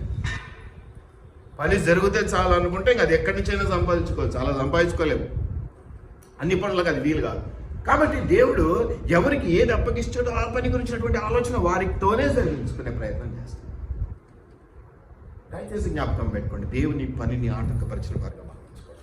అభ్యంతరములు రాక మానవు, కానీ ఎవరి ద్వారా అభ్యంతరాలు వస్తాయో, నేనేమంటానంటే అభ్యంతరాలు, ఆటంకాలు, ఆలస్యాలు ఎవరి వల్ల కలుగుతాయో వారికి అభ్యంతరం రాక, వారికి అంటే ఏదో తిరగట్రాయి గట్టబడి అని ఉంది, కానీ ఆ మాట అంత పెద్ద మాట అయిపోద్ది. కాబట్టి శ్రమలు వస్తాయి, అనారోగ్యాలు వస్తాయి, ఇరుకులు వస్తాయి, ఇబ్బందులు వస్తాయి. దానికంటే సులువైన మాట ఏంటంటే తప్పించుకునే మార్గం ఏంది? ఎస్ బాస్ అంటే బాస్ ఎస్ బాస్, నువ్వు ఏం చెప్తారు రైట్ బా వచ్చేస్తా. ఎందుకంటే రైట్ కాకుండా రాంగ్ అయితే ఆయన చెప్పడుగా, అనంటారు కాదంటారు. కాబట్టి నువ్వు జ్ఞాపకం చేసుకోవాలి, నీ జీవితాన్ని కట్టాలి, అది ఆయన ఉద్దేశము. నీ జీవితాన్ని ఆల్రెడీ తన యొక్క ఉద్దేశంలో ఎంతో బాగా కట్టుకున్నాడు ఆయన. అయితే దాన్ని మనము మన సొంత జ్ఞానం చొప్పున, మన ఇష్టాల చొప్పున పోగొట్టుకుంటున్నాం. నాకు ఇష్టం లేదు, నా వల్ల కాదు, నేను పిల్లోడిని, నేను ఆడపిల్లని, నేను మగపిల్లని, ఇలాగా కొన్ని ఆటంకాలు. మోషే చెప్పాడు, ఇర్మియా ఎన్నో చెప్పాడు, ఎంతో మంది చెప్పారు. ఆ చెప్పినవన్నీ దేవుడు విన్నాడు, కానీ ఎప్పుడు కూడా వదిలిపెట్టింది అయితే లేదు. వదిలే దేవుడు కాదు. దేవుడు ఒక్కసారి అన్నాడంటే మాటకు కట్టుబడి ఉంటాడు. నిన్ను ఒక పనికి పిలుచుకున్నాడు, ఒక పని నీ ద్వారా చేయించుకోవాలనుకున్నాడంటే ఆలస్యం చేయటం వల్ల నువ్వు ఆశీర్వాదాలు పోగొట్టుకుంటావే తప్ప నిన్ను వదిలిపెట్టడం అనేది జరిగే పని కాదు. మనుషులు అయినా కూడా అంతే. ఎందుకంటే ఎందుకు చేయడానికి పౌరుషానికి వెళ్దాం, అవునా కాదు? నేను అడిగితే అంతే రత్న గారు, నేను అడిగితే చేయవా నువ్వు అనుకోవా? ప్రతి చోట కాకపోయినా కొన్నిసార్లు అనుకోవా? నేను అడిగితే కాదంటావా? నేను అడిగితే చేయవా? రేపొద్దున నా దగ్గరికి రావా? నేను చూసుకోనా? దేవుడు అట్లా అనేటోడు కాదు, కానీ చూసుకుంటాడు, మంచిగానే చూసుకుంటాడు. కానీ నీకే నష్టం. పొందాల్సినంత ఆశీర్వాదం పోయి మెతుకులు దిల్చడం. ఆశీర్వాదం మనకెందుకండి? మనకు ముద్ద కావాలి. ముద్దతో సరిపోదు, మనకి ప్లేట్ నిండా అన్నం పెట్టేయాలి దేవుడు. అంత పెద్ద ఆశీర్వాదం మనకు కావాలి. కానీ నేను అంత ఇష్టంతో నీకు అది ఇస్తానంటే నువ్వేం చేస్తున్నావు? పోగొట్టుకుంటావు. ఇది నువ్వు జ్ఞాపకం పెట్టుకోవాలి. ఇది ప్రయోజనకరం. తర్వాత ఇంకేమంటాడంటే కొలసీలు 3:17 చూడండి. చిన్న చిన్న స్టెప్స్. పునాది అయిపోయింది, శంకుస్థాపన అయిపోయింది. ఇప్పుడు పునాది వేయడాలు, గోడలు, మూలలు, వాటి గురించి ఆలోచన చేద్దాం. కొలసీలు 3:17. కొలసీలకు రాసిన పత్రిక 3వ అధ్యాయం 17వ వచనం. మరియు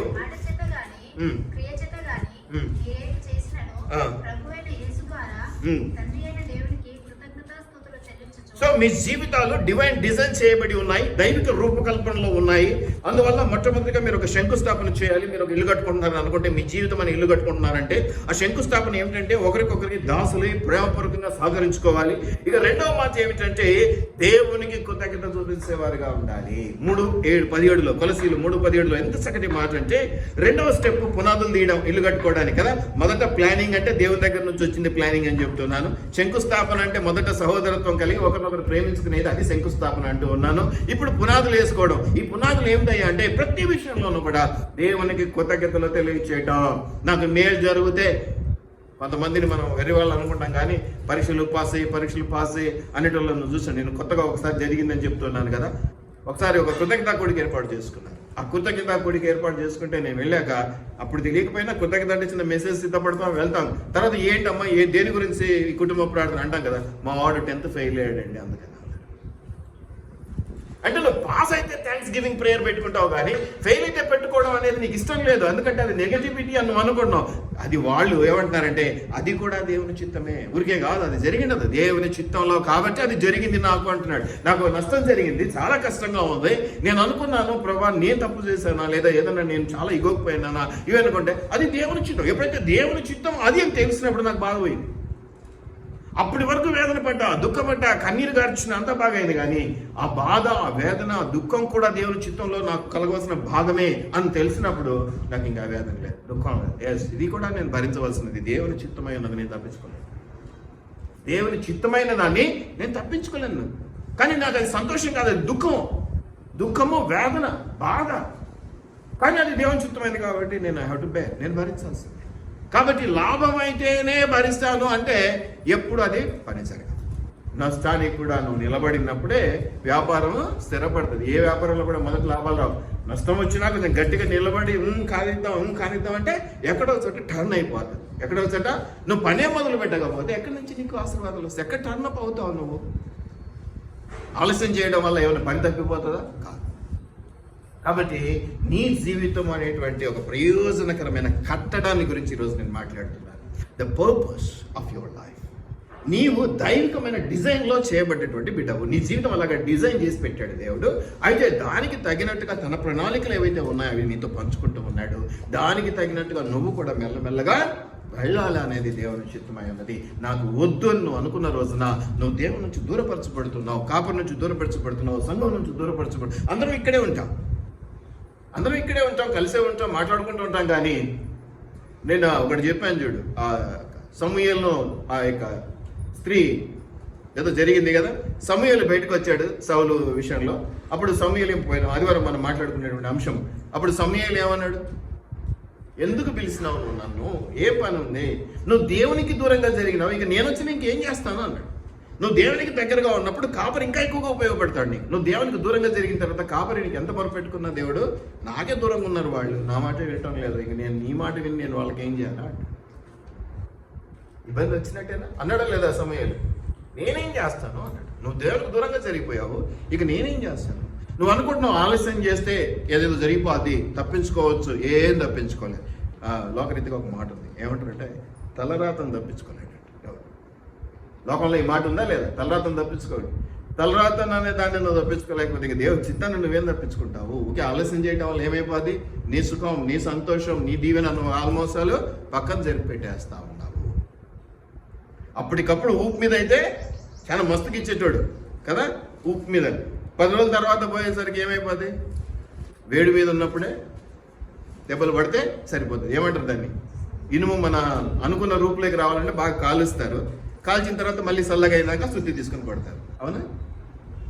నేను ఇష్టంగా ఒక పని చెప్పాను, ఆ వేడి మీద ఉన్నప్పుడు నాకు పని చేసి పెడితే 10 దగ్గర 20 ఇస్తాను, ఇంకేం దీవెని ఇస్తాను, అది వేరే విషయం. దేవుడు కూడా అంతేనండి. నువ్వు చల్లబడ్డాక 10 సంవత్సరాల తర్వాత అది నీకు ఎలాగో తప్పదు. ఈ చల్లబడిన తర్వాత అడిగినప్పుడు చేయలేదు కదా, ఇప్పుడు చేస్తే నేను ఎందుకు ఇవ్వాలి అన్న అప్పుడు కూడా అలా కూడా వస్తుంది. అప్పుడు కూడా దెబ్బ తగిలే అవకాశం ఉంది. అవునా కాదా?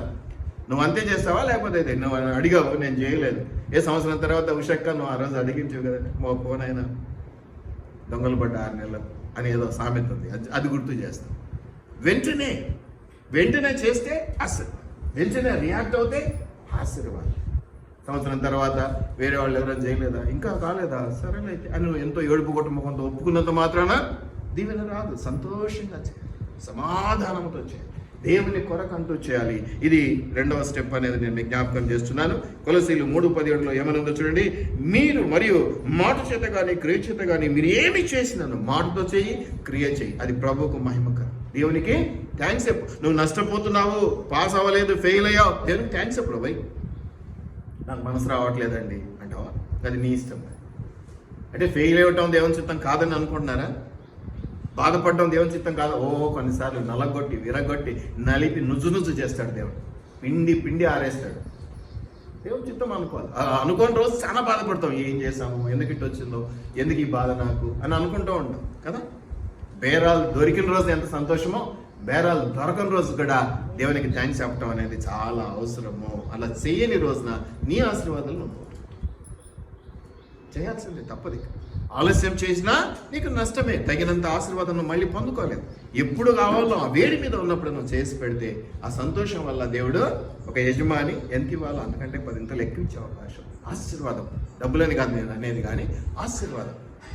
నువ్వు పోగొట్టుకుంటున్న ఆశీర్వాదాలు నీకు దొరకాలి అంటే మళ్ళీ అవి దొరక్కపోవచ్చు, అది నీవు జ్ఞాపకం చేసుకో. కాబట్టి తండ్రికి దేవునికి నీ కృతజ్ఞతాస్తుతులు చెల్లించు, సమస్తమును ఆయన పేరిట చేయుడి, దేవుని పేరిట. అంతే, నువ్వు చేస్తున్నది ఏదైనా దేవుని పేరిట.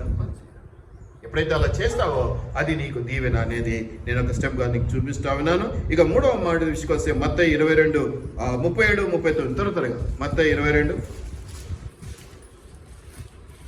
37,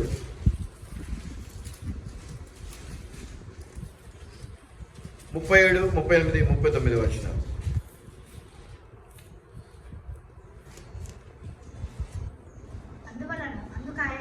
అందుకు ఆయన నీ పూర్ణ హృదయముతోనూ, నీ పూర్ణ ఆత్మతోనూ, నీ పూర్ణ మనస్సుతోనూ.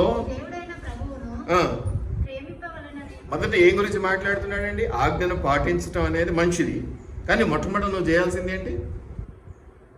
ఏం చేయాలి? ప్రేమించాలి. చాలా సులువు ప్రేమించడం. ఎట్లా ప్రేమించాలి? 3 మాటలు చెప్పాడు పైన. ఎలా? పూర్ణ మనసు, అన్ని సగం ఉండకూడదు. పూర్ణ హృదయముతోనూ, పూర్ణ ఆత్మతోనూ, పూర్ణ మనస్సుతోనూ, ఇంకా కొన్ని చోట్ల పూర్ణ శక్తి, పూర్ణ బలం అని పాత నిబంధనలో ఉంటుంది, కొత్త నిబంధనలో పూర్ణ వివేకముతోనని కూడా ఉంటుంది. నీకు వివేకం ఇచ్చాడు దేవుడు, నువ్వు ఆ వివేకాన్ని బట్టి ప్రవర్తించు. నీ అవసరం, అది అవకాశం వచ్చింది, తలుపు తడుతూ ఉంది. నువ్వు దాన్ని పోగొట్టుకుంటే మళ్ళీ అటువంటి అవకాశం దొరకదు నీకు, అటువంటి దీవెన దొరకదు. నువ్వు అనుకుంటున్నావు ఇది నాకు హాని అని, చివరికి దేవుడు ఏమంటాడంటే అవి హానికరమైనవి.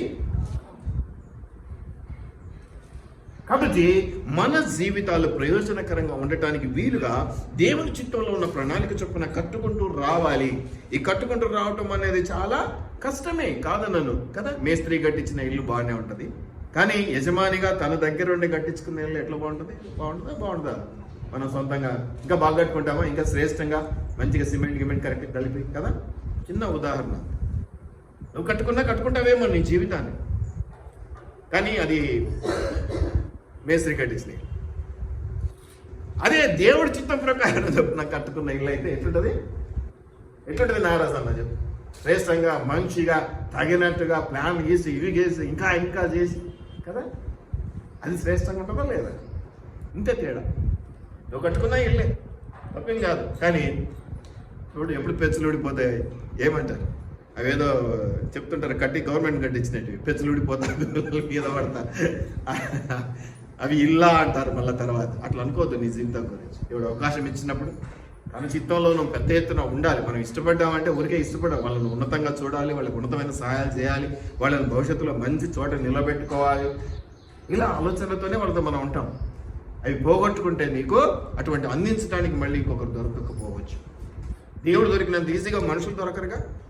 దేవుడు ఏముందండి, క్షమించు దేవా ఇచ్చేయంటే మళ్ళీ మనకు కొంచెం కరిగిపోయే అవకాశం ఉన్నది. కానీ మనుషులు నాకు ఇంత సమయం పోగొట్టావు, ఇంత కష్టపెట్టావు, ఇంత మనసును బాధ పెట్టావు, ఇలా మనం అనుకుంటుంటాం. అందుకే క్షమించడం త్వరగా జరిగిపోద్ది, కానీ తిరిగి వాళ్ళకి దగ్గర కావడం అంటే కొంచెం మనసుకు బాధ అనిపిస్తుంది. ఇంత బాధ పెట్టారు వాళ్ళు మనల్ని అని అనిపిస్తూ ఉంటుంది. అవి కూడా మనం తమాయించుకోవాలి. పోగొట్టుకోలేము, ఇష్టం ఏర్పడిన తర్వాత పోగొట్టుకోలేము వాళ్ళు. ఇది మనం గమనించుకోవాలి. కాబట్టి అన్ని విషయాల్లో మనం జాగ్రత్తగా ఉండాలి. 37 నుంచి 39 వరకు గడగడ చదివిద్దాం. నీ పూర్ణ హృదయంతోనూ, నీ పూర్ణ ఆత్మతోనూ, నీ పూర్ణ మనస్సుతోనూ నీ దేవుడిని ప్రభువును ప్రేమింపవలను. ఇది ముఖ్యమైనది, మొదటిది నేను ఆజ్ఞ. నిన్ను వలే నరహత్య చేయవద్దు, దొంగిలవద్దు, విభజింపవద్దు, ఇలా రకరకాలుగా 10 ఆజ్ఞలున్నాయి. సూటిగా ముక్కుసూటిగా ఒకటే మాట చెప్పాడు. ఏమన్నాడు? నిన్ను ఎలా ప్రేమించుకుంటావో నీ పొరుగు వారిని కూడా. ఆ పొరుగు వారిలో అందరూ ఉన్నారు. నీ భర్త ఉన్నాడు, నీ పిల్లలు ఉన్నారు, నీ భార్య ఉంది, నేనున్నా, సంఘస్థులు ఉన్నారు, సంఘం ఉన్నది, దేవుడు, అందరూ నిన్ను వలే అంటే నిన్ను నువ్వు ప్రేమించుకుంటున్నట్టుగా ఏం చేయాలి? పొరుగువాడు అంటే ఇంటి పక్కలకి వెళ్ళి నిన్ను ప్రేమించమన్నాడని ప్రేమించడం కాదు. మళ్ళీ లవోదివో అయిపోతుంది సిచ్యువేషన్. ఏమంటాడు? దేవుని బిడ్డలుగా మనం చేయాల్సినటువంటి, నీకు ఎక్కడ అవకాశం దొరికిందో, ఎక్కడ అటువంటి స్థానం దొరుకుతుందో దాన్ని పోగొట్టుకోవటం వల్ల ప్రయోజనం ఏమున్నది?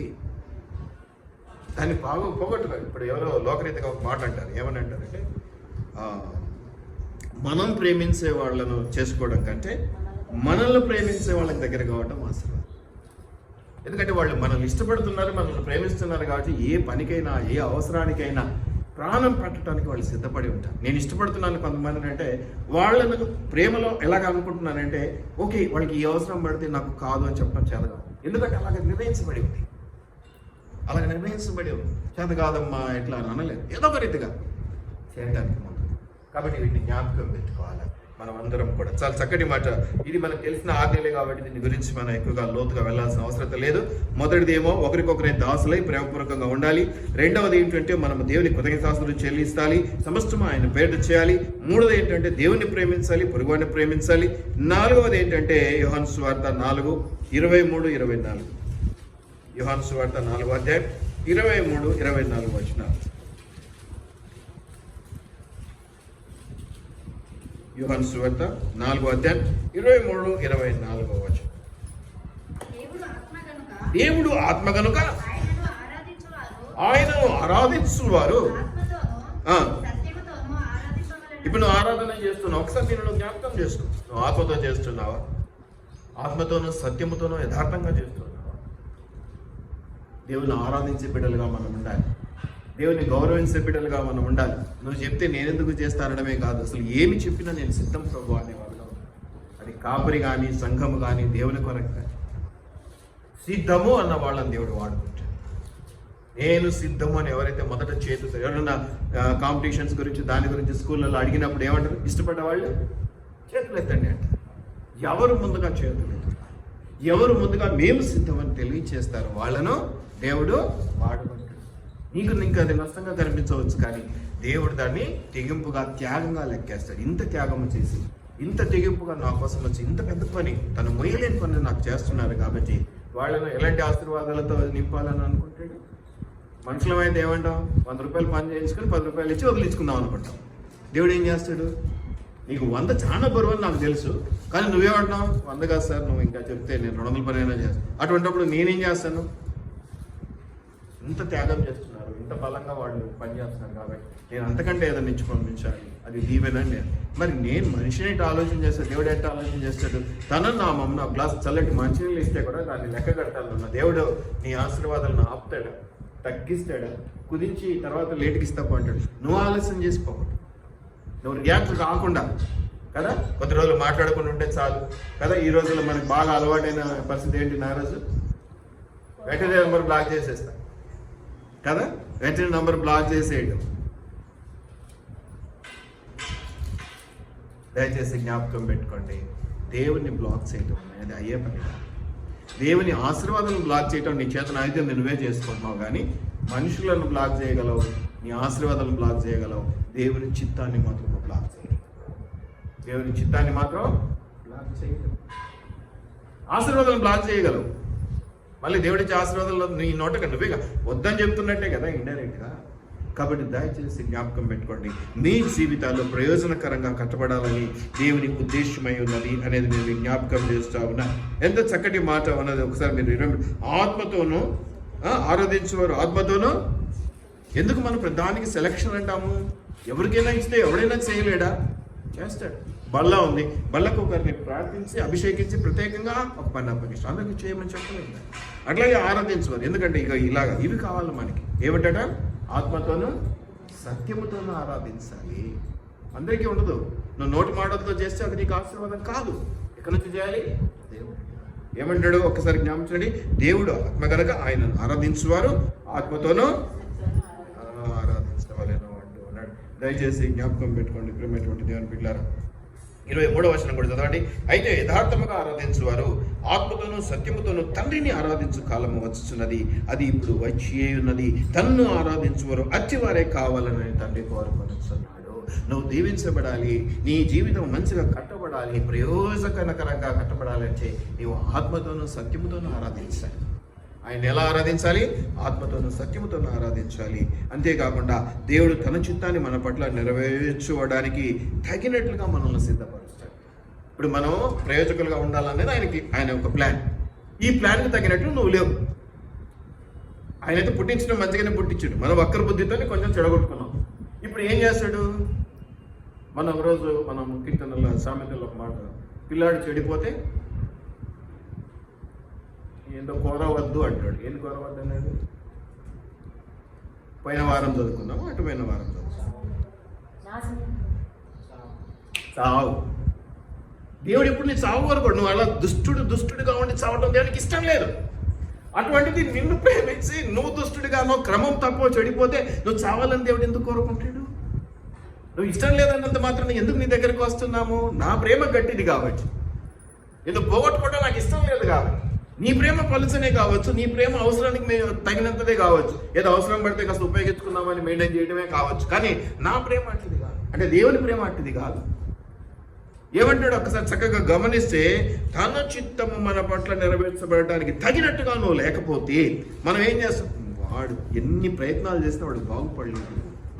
ఇలాంటి మాటలు కుటుంబాల్లో వింటూ ఉంటాం, బయట వింటూ ఉంటాం, ఆఫీసుల్లో వింటూ ఉంటాం. వింటామా లేదా? కానీ నువ్వేం చేస్తావు? సహజంగా ఎన్నిసార్లు చెప్పినా నువ్వు మాట్లాడటం లేదు. ఏం చేస్తాను నేనైతే వదిలిపెట్టాను, దేవుడిలాగా బిగిచి పట్టుకుంటా. కానీ మామూలుగా సహజంగా అందరం ఏం చేస్తాం? న్యాచురల్గా తలనొప్పి అయిపోయింది. 10 సంవత్సరాలు అయింది నేను బతిమాలుకోబట్టి. వద్దు, నువ్వు చేయొద్దు పో. ఈ 10 సంవత్సరాల ముందే నువ్వు చేసింటే నాకు చాలా ఎంత ఉపయోగం అవుతుండేనో, ఎంత మేలు అవుతుండేనో, ఎంత ఆరోగ్యం వస్తుండేనో, ఎంత సంతోషం కలుగుతుండేనో, ఎంత సంపద వచ్చి పడుతుండేనో, ఎంత ఆసరా అని అంటాం. దేవుడు అట్లా ఉంది కాబట్టి నిన్నేం చేస్తాడు? క్రమపరుస్తాడు. ఈ క్రమపరచడంలో దావీదు 23వ కీర్తనలో దుడ్డుకర్ర దండం జ్ఞాపకం పెట్టుకోవాలి. ఒకటి బయట నుంచి నీకు సంరక్షణ, ఇంకోటి దుడ్డుకర్రతో బయట నుంచి ఏమన్నా వస్తే కొడతాడు. నువ్వు అప్పుడేమో సంకల్పం గుద్దుకుంటావు, నాకు భద్రత దొరికిందని. బెత్తం ఉంది ఆయన దగ్గర. ఆ బెత్తం దేనికి కొడతాడు? నిన్ను క్రమపరచటాన్ని, నీ వీపు పగలగొట్టడానికి. అది మాత్రం నీకు ఇష్టం. దుడ్డుకర్ర దండమని 23వ కీర్తనలో 2 చూస్తాము మనం. ఈ దుడ్డుకర్ర దేనికి అంటానంటే, నేను బయట నుంచి తోడేళ్ళు సింహాలు వచ్చినప్పుడు మనకు భద్రత. అది నువ్వు సంతోషంగా ఒప్పుకుంటావు. నాకు మీదకి వస్తున్నా, దేవుడు ఊరుకోడు, నన్ను ఇష్టపడ్డ అయ్యగారు ఊరుకోరు కదా. ఇప్పుడే చెప్పాను కదా ప్రార్థనలో, మనకి ఇష్టం ఉన్నా లేకపోయినా అది జరగాలని ప్రార్థించాల్సి వస్తే జరగాలని ప్రార్థించాల్సిందే. వాళ్ళ గురించి మనకు అనవసరం, వాళ్ళ ఆత్మీయ జీవితం గురించి మనకు అనవసరం. మనం ప్రార్థనలో పెట్టాలి అంతే, జరగాలని అంతే. కానీ మనం ఏం చేస్తాము? ఒకవేళ బెత్తం తీసుకున్నాను అనుకో, ఊరుకుంటావా? నువ్వెవరు? నన్ను పుట్టించుకున్న తల్లిదండ్రులు నన్ను కొట్టరు, ఎప్పుడు మా అమ్మ నాయనే కొట్టలేదు సార్, నువ్వేంది నన్ను అనేది అని అంటారు. అవునా? ఎక్కడైనా ఈ మాట డైలాగ్ వినపడుతుంటుంది, అప్పుడప్పుడు వింటూ ఉంటుంది. మా అమ్మ నాయనే నన్ను కొట్టరు, నువ్వేంది సార్ కొట్టేదని. కానీ దానివల్ల నష్టం ఎవరికండి? అంత దూరం తెచ్చుకోకూడదు, అంత దూరం తెచ్చుకోకూడదు. ఎప్పుడైతే అలా తెచ్చుకుంటామో మనం దీవించబడం అనేది మనం జ్ఞాపకం పెట్టుకోవాలి. కాబట్టి మనం లోకాన్ని చూస్తున్నాం, పరలోకాన్ని చూడడం లేదు. దేవుడేమో మనల్లో మనం పరలోకానికి వస్తే ఎత్తబెట్టుకోవాలని చూస్తున్నాడు. ఏ పొజిషన్లో పెట్టుకోవాలి, అక్కడ నేను ఎంత పెద్ద ఆఫీసర్గా అపాయింట్ చేయాలని చూస్తున్నాడు. ఎందుకంటే అదంతా ఆయన రాజ్యం కదా. దాంట్లో కూడా నువ్వు వచ్చి ఆ చివరిలో కుర్చీలో కూర్చుంటానంటే దేవుడు ఒప్పుకోడేమో. బహుశా స్టేజ్ మీదకి పిలిచి పెద్దగా గ్రాండ్గా ఏదన్నా నీకు పొజిషన్ ఇచ్చి కూర్చోబెట్టారు. మరి అటువంటిప్పుడు ట్రైనింగ్ పెద్దగానే ఉంటుంది కదా. పోలీస్ ట్రైనింగే, ఆర్మీ ట్రైనింగే, మళ్ళీ ఆర్మీ ట్రైనింగ్లో ఇవే ఉంటాయి కదా పెద్దవి. NIA అని, నేషనల్ సెక్యూరిటీ అని, అవి పెద్ద పెద్ద ఉద్యోగాలు కనపడు. అంటే ప్రధానమంత్రికి వెనక ఒక ఆయన సూటు బూట్ వేసుకొని ఉంటాడు. సూటు విన్నారా? పెద్ద పెద్ద నాయకులకు, పెద్ద పెద్ద Z category safety, Z category వాళ్ళంతా ఎట్లుంటారు? పోలీస్ డ్రెస్సులు, ఆ డ్రెస్సులు ఉంటారు, ఏదో నల్ల డ్రెస్ వేసుకొని ఉంటారు, సఫారీయో లేకపోతే ఏదో వేసుకుంటారు, నల్ల కళ్ళద్దలు పెట్టి. అంటే వాళ్ళు ఎట్లా చూస్తున్నారు అనేది కూడా ఎవరికి తెలియకూడదు, కళ్ళు ఎలా కదులుతున్నాయి అనేది కూడా. వాళ్ళు ఈ మినిస్టర్స్ కూర్చున్నా చూస్తూ ఉంటారు, లేచినా చూస్తూ ఉంటారు, ఎవరైనా కదిలినా కూడా వెంటనే పసిగట్టేస్తారు. వాళ్ళకి ఇచ్చే ట్రైనింగ్ కూడా పోలీస్ ట్రైనింగ్ లాగే ఉంటుంది అనుకుంటారా? పెద్దదిగా ఉంటుందా? మరి నిన్ను పెద్దగా వాడుకోవాలని, నిన్ను పెద్దదిగా చూడాలని, నిన్ను పెద్ద స్థానంలో నిలబెట్టాలని ఒకటి చెప్తాను. నేను ఒక మామూలు మనిషిని నాస్తికి వారసులుగా చేయాలంటే నేనేం చేయాలి? ఎంత ఇష్టంగానో వారిని చూసుకోవాలి, ఎంతో ట్రైనింగ్ ఇవ్వాలి. నేను ఇస్తున్నాను, వీళ్ళు నిలబెట్టుకుంటారా లేదని కూడా నేను చూడాలి కదా, అభద్రదానం చేయొద్దు కదా. దయచేసి జ్ఞాపకం పెట్టుకోనండి. మనల్ని పెద్దగా వాడుకోవాలని చూస్తున్నాడంటే అనుకుంటారు చాలామంది, ఏమనుకుంటారంటే బాగా ఉపయోగించుకోవాలనుకుంటున్నారు, నా రక్తం తాగాలనుకుంటాడు దేవుడు కాపరి అనుకుంటారు. కానీ మిమ్మల్ని ఆ లెవెల్కి ఉపయోగించుకొని ఆ స్థానంలో కూర్చోబెట్టాలనుకున్నప్పుడు ఆ ట్రైనింగ్ అలాగే ఉంటుంది. అందరిని అడగలేము, ఆ పనులు అందరినీ చేయమని అడగలేము. ఇప్పుడే చెప్పాను కదా, పవన్ నేను ఏ స్థానంలో, ఒక పాస్టర్ స్థానంలో నేను పవన్ చూడాలని నేను అనుకున్నాను అనుకోండి, నా మనసు ఏ యాంగిల్లో ఎటువంటి వైపు తీసుకెళ్ళాలి? నేను శ్రమల గుండా తీసుకెళ్ళాలి, ఇరుకుల గుండా తీసుకెళ్ళాలి, ఇబ్బందుల గుండా తీసుకెళ్ళాలి. ఎక్కడికి వెళ్ళినా మళ్ళీ ఎట్లుండాలి? వాక్యానుసారమైన ప్రవర్తనే ఉండాలి. కష్టం వచ్చింది కాబట్టి వాక్యం పక్కన పెడతానంటే కుదరదు. అట్లా కాకుండా ఒక ఇంజనీర్గా నేను చూడాలనుకున్నాను, ఎట్లాంటి ట్రైనింగ్లోకి తీసుకెళ్ళాలి నేను? అట్లాగే నేను ఎక్కువగా శ్రమకరమైనటువంటివి, ఇబ్బందికరమైనటువంటి నేను అడుగుతున్నాను అంటే అర్థం ఏంటంటే నిన్ను ఆ పైకి తీసుకెళ్ళాలి. ఇవన్నీ ఒట్టి మాటలు పని జరుపుకోవడానికి అంటే అది మీ ఇష్టం. ఎవరైనా కూడా దేవుడిని కూడా అలాగంటే కూడా మీరు నేనేం చేయలేను, అది ఎవరైనా చేయగలిగింది కదా. నువ్వు నమ్మి వచ్చి చేస్తే కదా ఏదైనా ఆశీర్వాదము. నువ్వు నమ్మకుండా ఇది వాడుకోవడానికే అని అనుకుంటే ఎవరు ఏం చేయలేదు. నువ్వు ఆశీర్వాదం నువ్వే పోగొట్టుకుంటావు, ఈ ఆశీర్వాదాన్ని నువ్వే పోగొట్టుకుంటావు. కాబట్టి ఇది గమనించుకోండి. మనం లోకాన్ని చూస్తున్నాం కానీ మనల్ని ఇంత ఇష్టపడుతున్నాడు ఒక కాపరి, ఒక వయసు, ఒక వ్యక్తి, లేకపోతే ఒక స్త్రీ, లేదా ఒక పురుషుడు, లేదా మన దగ్గర పనిచేసేవాడు, ఎవరైనా సరే మనల్ని ఇష్టపడే వాళ్ళ ఇష్టాన్ని మనం పట్టుకోగలిగితే మనం అనేక రీతిలుగా ఆశీర్వదించబడు. అటువంటిది మనతో పాటి వాళ్ళతోనే ఇటువంటి ఆశీర్వాదం ఉంటే, మనకంటే పై వాళ్ళ వెళ్ళా ఉంటే, నేను వెళ్ళి ఒక సీఎం గారి ప్రేమను పొందుకోవాలి అంటే నేను ఎటువంటి పరిస్థితులు గుండా వెళ్ళాల్సి వస్తుందో తెలుసా? కూర్చోమంటే కూర్చోవాలి. నేను ఒక ఇంజనీర్ను, నేను ఒక పాస్టర్ను, ఆయన ఎంత పెద్ద ఆయన మాత్రం నేను కూర్చోమంటే నేను ఎందుకు కూర్చుంటా అన్నాను అనుకోండి, ఆయన ప్రేమను నేను పొందుకోగలుగుతాను. మనుషుల యొక్క పనులు చేసి పెట్టడం వల్ల వారి కృపను పొందుదు అని ఉంది. ఏమని ఉందండి? వారికి సహాయకులుగాను ఉండి సపోర్ట్గాను ఉంటే నేను అప్పుడు వాళ్ళ కృపను పొందుకుంటా, వాళ్ళ దయను పొందుకుంటా. నువ్వు సపోర్టే చేయనంటే నేనేం చేస్తుందని అడిగాడు దేవుడు. సపోర్ట్ చేయనంటే కాపరి అడిగాడు, సపోర్ట్ చేయనంటే నీవు అడిగావు, సపోర్ట్ చేయనంటే ఇలా. దానివల్ల నీవు ఆశీర్వాదాలను ఆపుకున్నావు తప్ప ఇంకా వేరేది ఏమీ లేదు. కాబట్టి దేవుడు మామూలుగా ఈ లోకంలో నువ్వు ప్రయోజకుడుగా ఉండటం, ప్రయోజకురాలుగా ఉండటం మీదనే దృష్టి పెట్టలేదని నేను అనుకుంటా. పరలోకంలో కూడా ఆయన ఒక స్థానం ఇచ్చి నేను అక్కడ చూడాలనుకుంటున్నాడేమో. అందుకని ఇక్కడ అన్ని ట్రైనింగ్ల గుండా తీసుకెళ్ళాలి. మళ్ళీ అక్కడ ట్రైనింగ్ ఏమి ఉండదు, అక్కడ పోస్టింగ్. అక్కడ ఏకంగా అపాయింట్మెంట్ ఆర్డర్ ఇచ్చి పోస్టులో నువ్వు కూర్చి ఆఫీసర్గా నువ్వు కూర్చు అనడమే. అక్కడ కూడా ట్రైనింగ్ ఉంటుందా? పలక రాజ్యంలో ఏమైనా ట్రైనింగ్ ఉంటుందా? ఈ భూలోకంలో మనం బతికేదే ట్రైనింగ్ జీవితం అండి బాబు, అవునంటారా? ఇదే ట్రైనింగ్. ఇక్కడ ఈ ట్రైనింగ్లో నువ్వు మామూలు పోలీసు కావాలంటే పోలీస్ ట్రైనింగ్ ఉంటుంది, మామూలు సెక్యూరిటీ గార్డ్ అంటే సెక్యూరిటీ గార్డ్ ట్రైనింగ్ ఉంటుంది, మామూలు కాకుండా పెద్ద ఆయన చెప్పేది చూడండి, అటెండర్ ఉద్యోగానికి లేదా క్లర్క్ ఉద్యోగానికి అదే పరీక్ష, ఐఏఎస్ దానికి అదే పరీక్ష కుదరదండి, వీలు కాదు. నిన్ను ఒక ఐఏఎస్ ఆఫీసర్గా ఉన్నత స్థితిలో చూడాలనుకున్నప్పుడు నిన్ను ఎక్కువ శ్రమ పెట్టాలి, ఎక్కువ టైం చదువుకు ఉపయోగించాలి, ఎక్కువ కష్టం ఉంటుంది, ఎక్కువ దేవుని కొరకు సమయం, చదువు కొరకు సమయం ఇవ్వటం, ఇలాగ అన్నింటిలో ఎక్కువ ఇవ్వటం అనేది జరగాలి. అలా జరిగినప్పుడే నీవు అలాగా ఆశీర్వదించబడాలంటే నువ్వు ఎక్కువ ఇవ్వాలి, ఎక్కువ దేవుని నుంచి, కాపర్ నుంచో, లేకపోతే సంఘం నుంచో, సంస్థ నుంచో, లేదా వ్యక్తుల నుంచో నువ్వు ఆశించాలి. నేనేమి ఇయ్యా అదే మనకు ఒక సామెత ఒకటి, లోకరీతిగా ఒకటి ఏంటంటే మన బుద్ధి ఎంటర్కేసి కొండలు లాగాలనుకుంటాం. అన్ని చోట్ల అది వీలు కాదు. కొన్నిసార్లు మనం కొండంతా ఇచ్చేయాల్సి వస్తుంది. అవునంటారా కాదంటారా? దయచేసి జ్ఞాపకం పెట్టి కొన్నిసార్లు అట్లా ఇచ్చిన వాళ్ళ రుణం తీర్చుకోలేము, వాళ్ళ నుంచి మనకు అటువంటి సహాయం దొరుకుతుంది. అటువంటిది మనం పోగొట్టుకొని వాళ్ళని దూరం పెట్టేసి వాళ్ళ మాటలు వినకుండా వాళ్ళ గురించినటువంటి ఆలోచనలన్నీ సంపుకొని బతుకుతే ఈ రోజులు తప్పించుకున్నావు, ఈ రోజు పోయింది ఆ సమస్య. అది నువ్వు సమస్య అనుకున్నావు కాబట్టి అబ్బా ఈజీగా ఉంది, సమస్య దూరం అయింది అని అనుకుంటున్నావు. కానీ నిజంగా సమస్య వచ్చినప్పుడు నీ పక్కన నిలబడేది వాళ్ళే. దేవుడు కనపడకుండా చేస్తాడు, కనబడితే ఎవరు నిలబడతారు? నిన్ను ఇష్టపడిన వారు, నిన్ను ప్రేమించిన వారు, నువ్వు కావాలనుకున్న వాళ్ళే నీ పక్కన నిలబడి నీకు సహాయం చేస్తారు. అవునంటారా కాదంటారు? ఏదో రోడ్డును బయట వచ్చి కూర్చుంటాడండి నీకు సపోర్ట్గా? ఎవరు వచ్చి కూర్చుంటారు? ఎవడోడు నిన్నేమన్నాడు అని అనగలిగేది ఎవరు? నిన్ను ఇష్టపడేవాడు. పోదాం పాస్ చూసుకుందాం ఎవడోడు అనగలిగేది ఎవరండి? నిన్ను ఇష్టపడే మనుషులమే ఎట్లుంటే ఇంకా దేవుడు ఎట్లా ఉండాలి? అవకాశం ఇవ్వాలి. ఆయన తట్టుడి తెరవబడు, అడుగుడి ఇవ్వబడు, ఇంకా వెదకుడి దొరకడని మనం ఆయన గురించి మాట్లాడినప్పుడు ఆయన ఇదే మాటలు నీ పక్షాన అడుగుతున్నాడు. నేను అడుగుతున్నాను చేస్తున్నావా? నేను తడుతున్నాను తీస్తున్నావా? నేను వెతుకుతున్నా నీ దగ్గర ఏమైనా దొరుకుతుందా అని నువ్వు దొరికేలా ఇస్తున్నావా? ఏదైనా పెట్టావా? అసలు ఇలా ప్రశ్నలు వేసినప్పుడు సమాధానం లేకపోతే ఎట్లాగండి? మనకు కష్టం కదా. కాబట్టి ఇది మనం జ్ఞాపకం చేసుకోవాలి.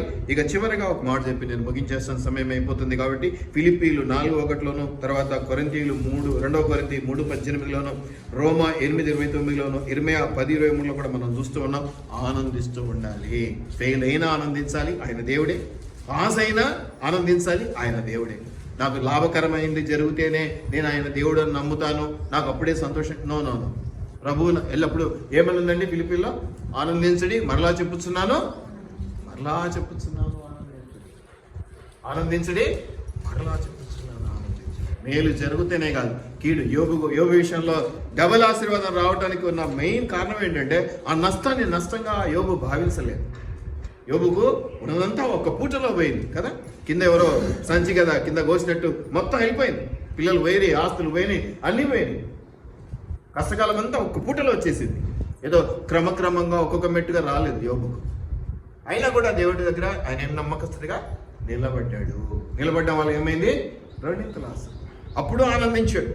ఫ్రెండ్స్ వచ్చే కథాలు చేసినారు, భార్య వచ్చే కథాలు చేసింది. ఇప్పటికైనా కళ్ళు తెరుసుకో, దేవుడిని తోలున్నాడు, పక్కకు వచ్చాను. ఫ్రెండ్స్ అన్నాడు, నువ్వు ఏ పాపం చేసినవారు అది విత్తైనా ఒప్పుకున్నాడా?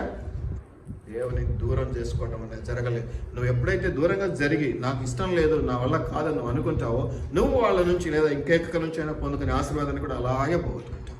ఎప్పుడైతే నమ్మకస్తుడిగా నువ్వు వచ్చి దాని కొరకు ప్రయాసపడతావో దేవుడు తృప్తి చెందుతాడు. ఎప్పుడైనా ఒక మనిషి అబ్రహాం ఎవరు మన ఇసాకే కదా, ఏషావును యాకోబును కదా, ఏమైంది? మోసం చేసి యాకోబు అన్నలాగా వేషం వేసుకొని వచ్చి ఆశీర్వాదాలు తీసుకుపోయినాడు. మళ్ళీ ఏషావు వచ్చాడు. ఏషావు వచ్చితే అప్పుడు తెలిసిపోయింది ఇది జరిగింది. అప్పుడు సరేలేరా ఏం పోయింది వానికి నీ కొన్ని అన్నాడా? ఏమన్నాడు ఒకసారి చెప్తారా? ఆశీర్వాదాలన్నీ దొంగగా నీ తమ్ముడు తీసుకెళ్ళిపోయినాడు. ఇంకా ఆశీర్వదించడానికి నా దగ్గర ఏమీ లేదు. ఆ సమస్యను తెచ్చుకో. అది దేవుని దగ్గర నుంచైనా ఒక మనిషి దగ్గర నుంచైనా నిన్ను ప్రేమించి నీకు ఆశీర్వాదం ఇవ్వాలని పాటుపడేవాడు. అది మంచి చెడ్డ పక్కన పెట్టేసి నీ కోసం పాటుపడేటువంటి వాడి విషయంలో నువ్వు అలాగ కోల్పోతే ఇక ఆశీర్వాదాలు లేని స్థితి వచ్చేస్తుంది. ఇక నీకు ఇవ్వటం నా దగ్గర ఏమీ లేదని అనిపించుకుంటే ఎందుకండి? ఇంకా ఎందుకు ఎంత బాధపడ్డాడు కదా ఏషావు. లేవా అని ఇంకా కోపం పెట్టుకున్నాడు తమ్ముని మీద. తర్వాత మళ్ళీ కలిసిపోయాడు, అది వేరే విషయం. మీరు ఆ సంఘటన గుర్తు చేసుకోండి. నీ ఎప్పుడో రియాక్ట్ అయ్యి నేను ఎప్పుడో చేస్తానంటే కుదరదు. ఎప్పుడు దాన్ని ఆకలైనప్పుడే అన్నం పెట్టండి అమ్మాయి వాళ్ళకి. ఆకలంతా అయిపోయి ముడుక్కొని వాడు చచ్చిపోయిన తర్వాత నువ్వు పోయి నేను బిర్యానీ చేసుకొచ్చిన అందుకే లేట్ అయిందంటే ఏం లాభం వచ్చింది? ఏం లాభం? మొట్టమొదటి జ్ఞాపకం చేసుకోండి, అన్ని విషయాల్లో ఆనందించడం నేర్చుకోండి. ఇది నాకు తప్పు, ఇది నాకు ఒప్పు, దేవుని చిత్తమా కాదు. జస్ట్ మనం వెరిఫికేషన్ చేసుకోవాల్సింది దేవుని చిత్తమా, దేవుని నిర్ణయమా కాదు, అంతే. That's all. దేవుని నిర్ణయం అయితే నాకు పూలబాట అని అనుకోకు. దేవుని నిర్ణయంలో నీకు ముళ్ళబాట కూడా ఉంటుంది. చాలా మంది ఏమనుకుంటారంటే దేవుని నిర్ణయము దేవుని చిత్తం అయితే నాకు అన్ని పూలు పడిసిన రోడ్డే కదా అని. కాదు. ముళ్ళబాట మీద కూడా నేను దేవుని చిత్తంలో నేను నడిపిస్తాడు. ముళ్ళబాట అంటే దేవుని చిత్తము కాదు, నాకు ఇష్టం లేని జరిగింది కాబట్టి దేవుని చిత్తం కాదని నువ్వు అనుకో. అలా అనుకుంటే అది మేలు కాదు. నువ్వు కష్టమైన కన్నీళ్ళైనా దాన్ని ఎందుకు ఆనందించడం, అది ప్రభువు చిత్తమే నువ్వు తెలుసుకోవడం నేర్చుకున్న రోజున నువ్వు దాంట్లో కూడా సారాన్ని పొందుకోగలుగుతావు, డిఫరెంట్గా దాని ఆలోచన పొందుకోగలుగుతావు. కాబట్టి ఇది జ్ఞాపకం పెట్టుకోండి. మళ్ళీ ఒకసారి నేను మీకు జ్ఞాపకం చేస్తున్నాను, లవ్ అదర్స్. ఇందువల్ల నీ పొరుగువాడిని ప్రేమించు. దేవుని ప్రేమిస్తాం ఎందుకంటే ఆయన గొప్పోడు, నీకు ఆశీర్వాదాలు ఇచ్చేటోడు కాబట్టి సచ్చినట్టు ప్రేమిస్తాం. అదే నన్ను ప్రేమించమంటే అవుతుందా? ఏమొస్తుంది, ఏమిస్తారు, ఏం కథ, నల్లగా ఉన్నామా, తెల్లగా ఉన్నామా, పనిమంతులమా కాదా, నీ ఆలోచన చేస్తాం కదా. ఈయన చేయగలడా లేదా, దేవుని విషయాలు అలా ఉండకూడదు. మనం ఎప్పుడైతే మన జీవితాలను ప్రయోజనకరంగా కట్టుకోవటం, ఇది దేవుని చిత్తమై ఉన్నది, ఈ ఉద్దేశాలు మన పట్ల సఫలము కావాలంటే మనం కొన్ని స్టెప్స్ నేర్చుకున్నాం. ఏమిటంటే మొట్టమొదటి స్టెప్ ఏంటి? శంకుస్థాపన. ఏంటి? ఒకరికొకరం ప్రేమతో దాసులమై ఉండాలి. రెండవది ఏంటి? కృతజ్ఞతాస్తుతులు చెల్లించాలి. మూడవది ఏంటి? మనస్ఫూర్తిగా దేవుని ప్రేమించాలి, నిండు మనసుతో. దేవుని అలాగే పొరుగువాడిని అలాగే. ఇలాగా కొన్ని స్టెప్స్ మనం మాట్లాడుకున్నాము. వీటిని బట్టి మనం దీవించబడుతున్నామని నమ్ముదాం. దయగలిగిన తండ్రి, కృపగల దేవా, నీకు వందనాలు. రాజుల రాజా, నా రక్షక, నీకు వందనాలు. ఇదిగో ప్రభా, మా జీవితాలు ప్రయోజనకరంగా కట్టబడడం నీ చిత్తమైనది నాయన. నీ ఉద్దేశములు మా పట్ల అట్టి సఫలతను కలిగించేటివిగా ఉన్నాయి. దాన్ని బట్టి నీకు వందనాలు. ఇదిగో ప్రభా, అట్టి జీవితాలు ప్రయోజనకరంగా మార్చబడేలా మమ్మల్ని మేము మీకు అర్పించుకుంటూ ఉన్నాం. ఏది అనేది కాదు కానీ నీ చిత్తము చొప్పున నడిపించబడాలి, నీ చిత్తము చొప్పున మేము దీవించబడాలి, నీ చిత్తము నీ అనుమతి చొప్పున మేము అనుగ్రహం పొందుకోవాలని మేము కోరుకుంటూ ఉన్నాం. అటు దీవెన మాకు దయచేయమని, ప్రయోజనకరమైన జీవితాలతో నిన్ను మహిమకరంగా నిన్ను ఘనపరుస్తూ మేము ఆనందించడానికి కృప దయచేయమని నజరేయుడైన యేసు నామములో అడిగి వేడుకొని ప్రార్థిస్తూ ఉన్నాము పరలోకపు తండ్రి. ఆమేన్. దేవునికి మహిమ.